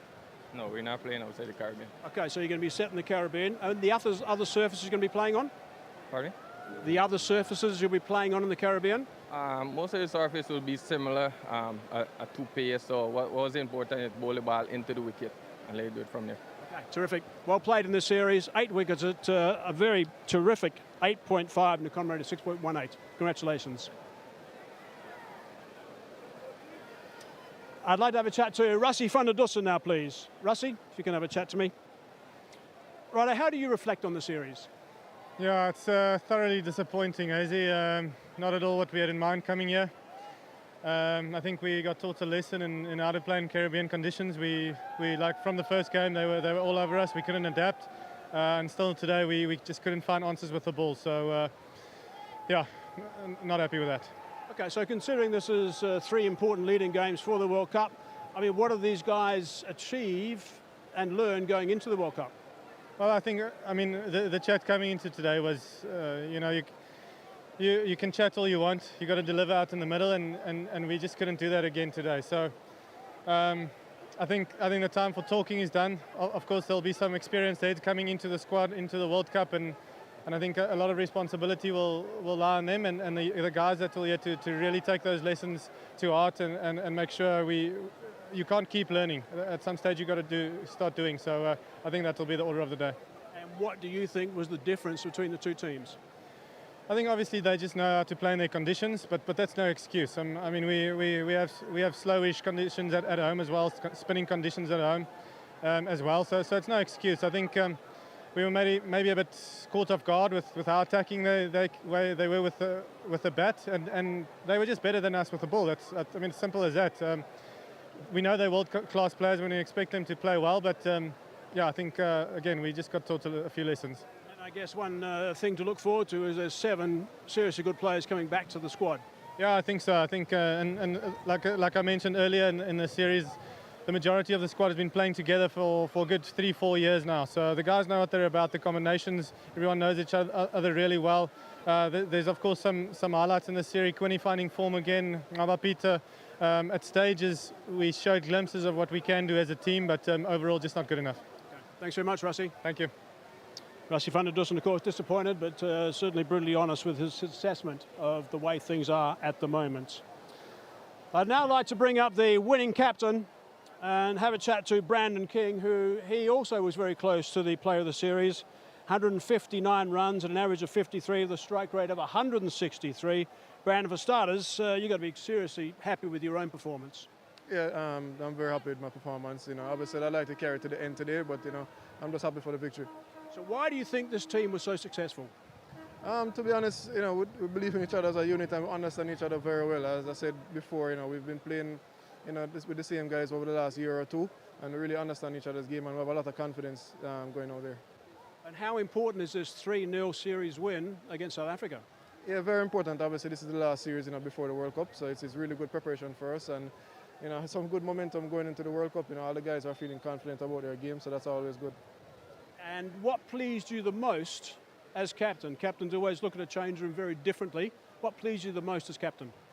I would say our bowling performances were very pleasing because we had consistency throughout the 3 games. You know, obviously Monte, a spectacular series. Every game it was dependable for us. But you know, also with the bat, we had contributions. You know, with different contributors throughout the 3 games. Everybody had a standout performance. So I'm really happy with the team. And there's 7 seriously powerful players to come back into this squad. I mean, that makes you guys a real threat. Yeah, definitely. I think it speaks well for us that a lot of our main players are missing, and we come out in this series and really performed well. Had some convincing wins, so we can't wait to meet up with the other guys, for the World Cup, and we're looking forward to it. Okay, Brandon, terrific as skipper, well played. Now alongside you, you have Mr. Azim Basarath, who's the president of Trinidad and Tobago Cricket Board and vice president of Cricket West Indies, who's going to hand over the winning trophy. Congratulations to West Indies. Congratulations to Brandon King as captain. Wonderful stuff from the West Indies, taking this series 3-0. First time that they've ever done that against South Africa in this format. Lots of incredible performances all around, lots of smiles, as you would expect. Brandon King in his first series as West Indies skipper, leading the way with the bat. Andrew Fletcher, Matthew Ford, Alec Athanaze on debut. Confirmation then of how things panned out here at Sabina Park. 3-match T20 International Series. West Indies winning the first by 28. That was a record win for them in terms of runs. And then the second by 16 runs. And then today in a chase, winning by 8 wickets. Completely dominating this series. Carlos Brathwaite alongside me. Carlos, the men in maroon, they continue to dominate T20 series, particularly here in the region. Last year, win against India, then against England, and now against South Africa. Reflect for me on the way this series has gone for these men. Yeah, definitely trending upwards. You've seen a lot of good stuff and a lot of role play being designated and well executed. 2 guys at the top, Johnson Charles and Brandon King. Young Shamar Joseph with the new ball. I think that would be his role. Gudakesh Moti in the middle. Yes, it's good things to see. Obviously a lot of joy down on the ground. We're looking toward the bigger picture.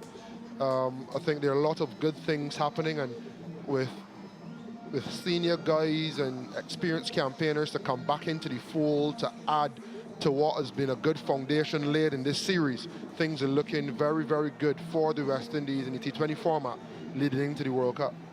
Yeah, just a week away, next week Sunday really, when they kickstart their campaign against Papua New Guinea down in Guyana. So the confidence from this series, and you mentioned some powerful players to be added to this squad, they'll look a formidable force. And fingers crossed, if you're a West Indian fan, they can go all the way this year. Had some disappointing performances in the last 2 editions of the T20 World Cup, and certainly we'll be looking for a much better showing. Obed McCoy, earlier today, was named as a replacement player for the injured Jason Holder, and what a way to celebrate that call-up. Yeah, and this is one of the balls he's been trying to work on, slightly pace off, and then the next 2 wickets, you'd see commitment to bowling wide. Slow ball on that occasion. Getting Van Mulder to hit up, and then length, rushing Rassie van der Dussen. So it's been good execution from him. Really good 6 months or so in Nepal A-team series. He was the leading wicket taker. He's come here now and he's backed it up. And what's good about that for me is being disciplined and clinical without satisfaction all the time. He wasn't named in the squad initially. He could have sulked, he didn't. He got on with it, had a good camp from all reports, came here and took wickets again and rewarded. Unfortunately, Jason Holder misses out, who's been a stalwart in all 3 formats of West Indies cricket.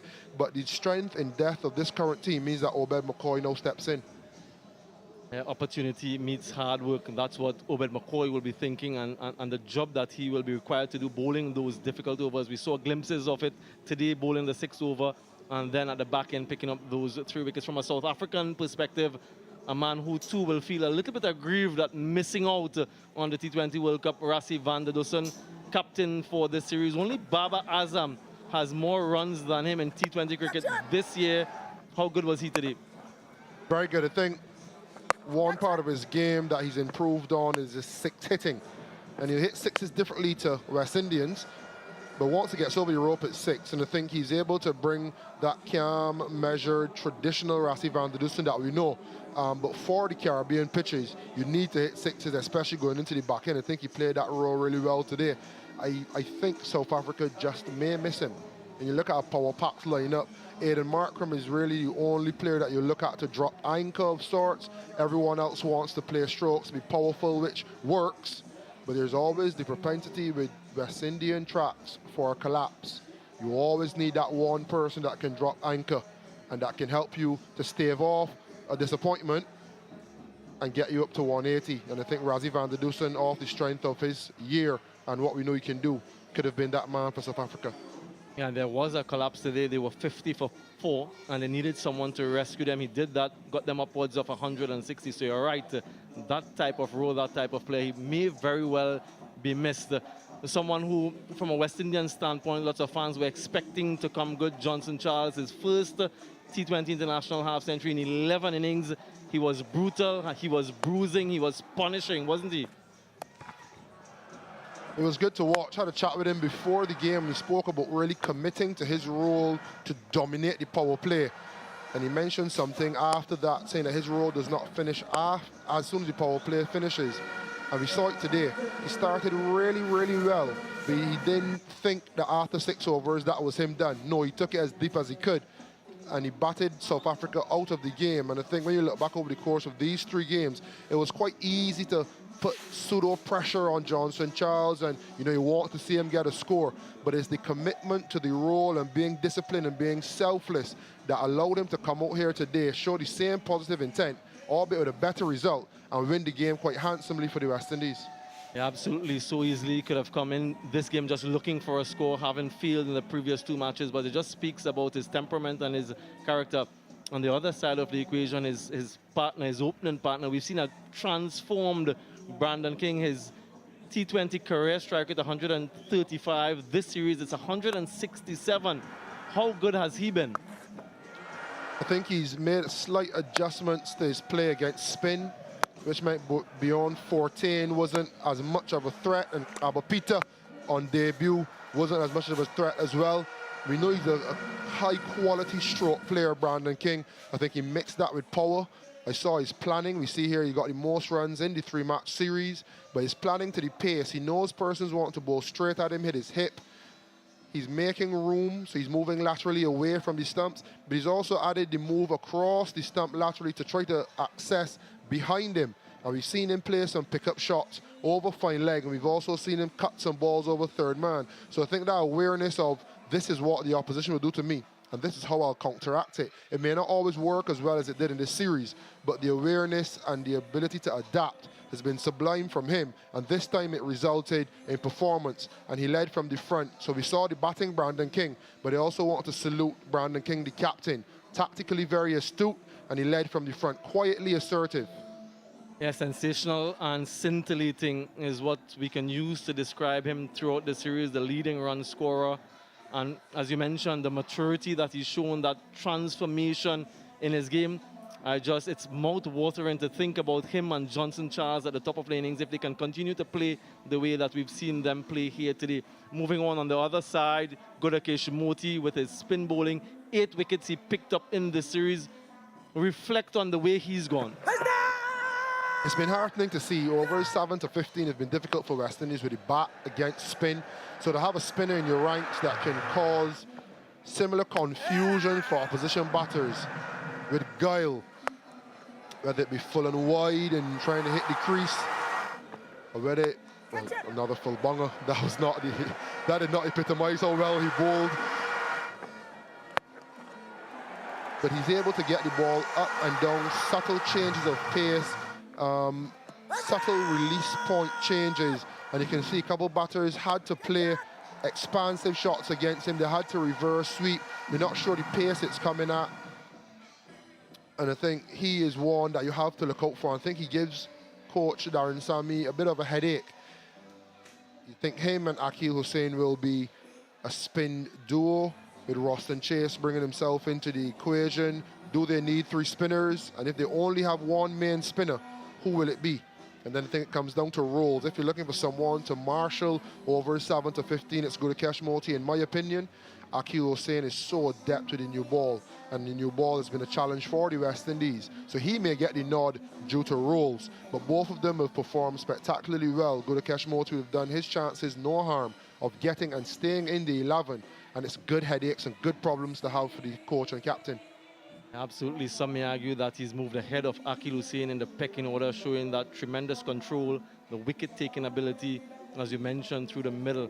And if you can take wickets throughout the middle, it makes it so much easier at the back end. Well, all eyes are focused on the T20 World Cup and the fixtures for these teams. West Indies start off, of course, in Guyana. They have 2 matches there against Papua New Guinea, followed by Uganda. And then they move to Trinidad, where they take on New Zealand. That's going to be a blockbuster affair. And then a move across the island to St. Lucia, where they finish their group campaign against Afghanistan. From a South African perspective, then they play Sri Lanka, Netherlands, and Bangladesh. All those matches being played in New York. A bit of uncertainty as to what you're going to get there. And then they finish things off in St. Vincent against Nepal.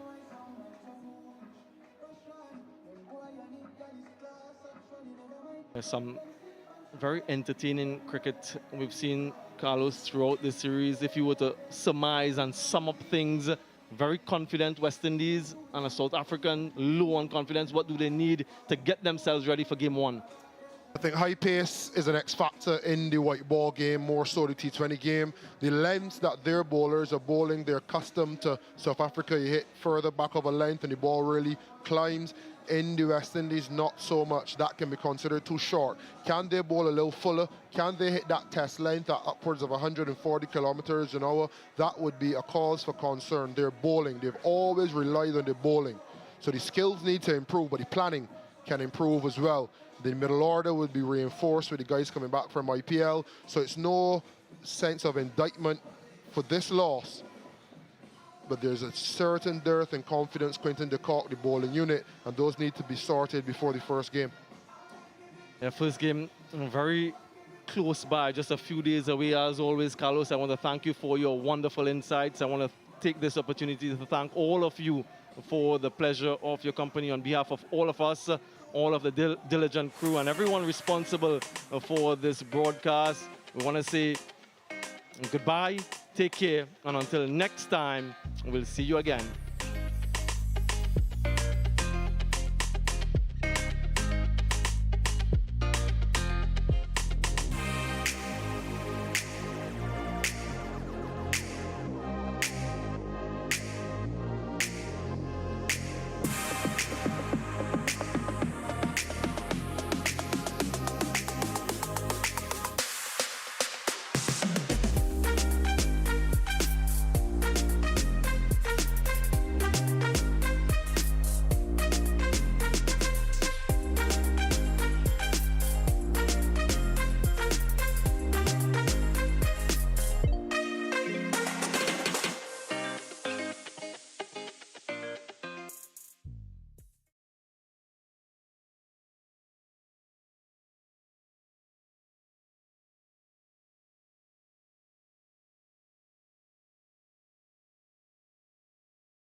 Catch it!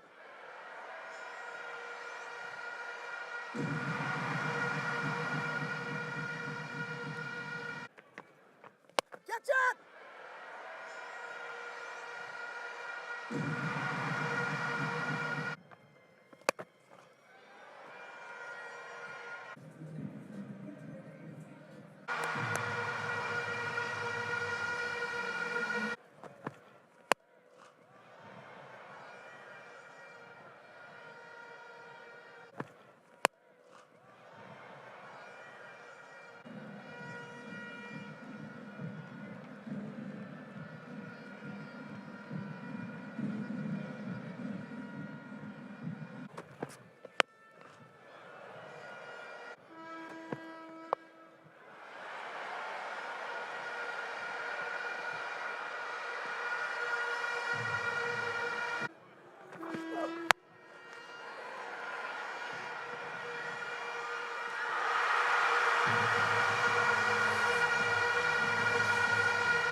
Yes,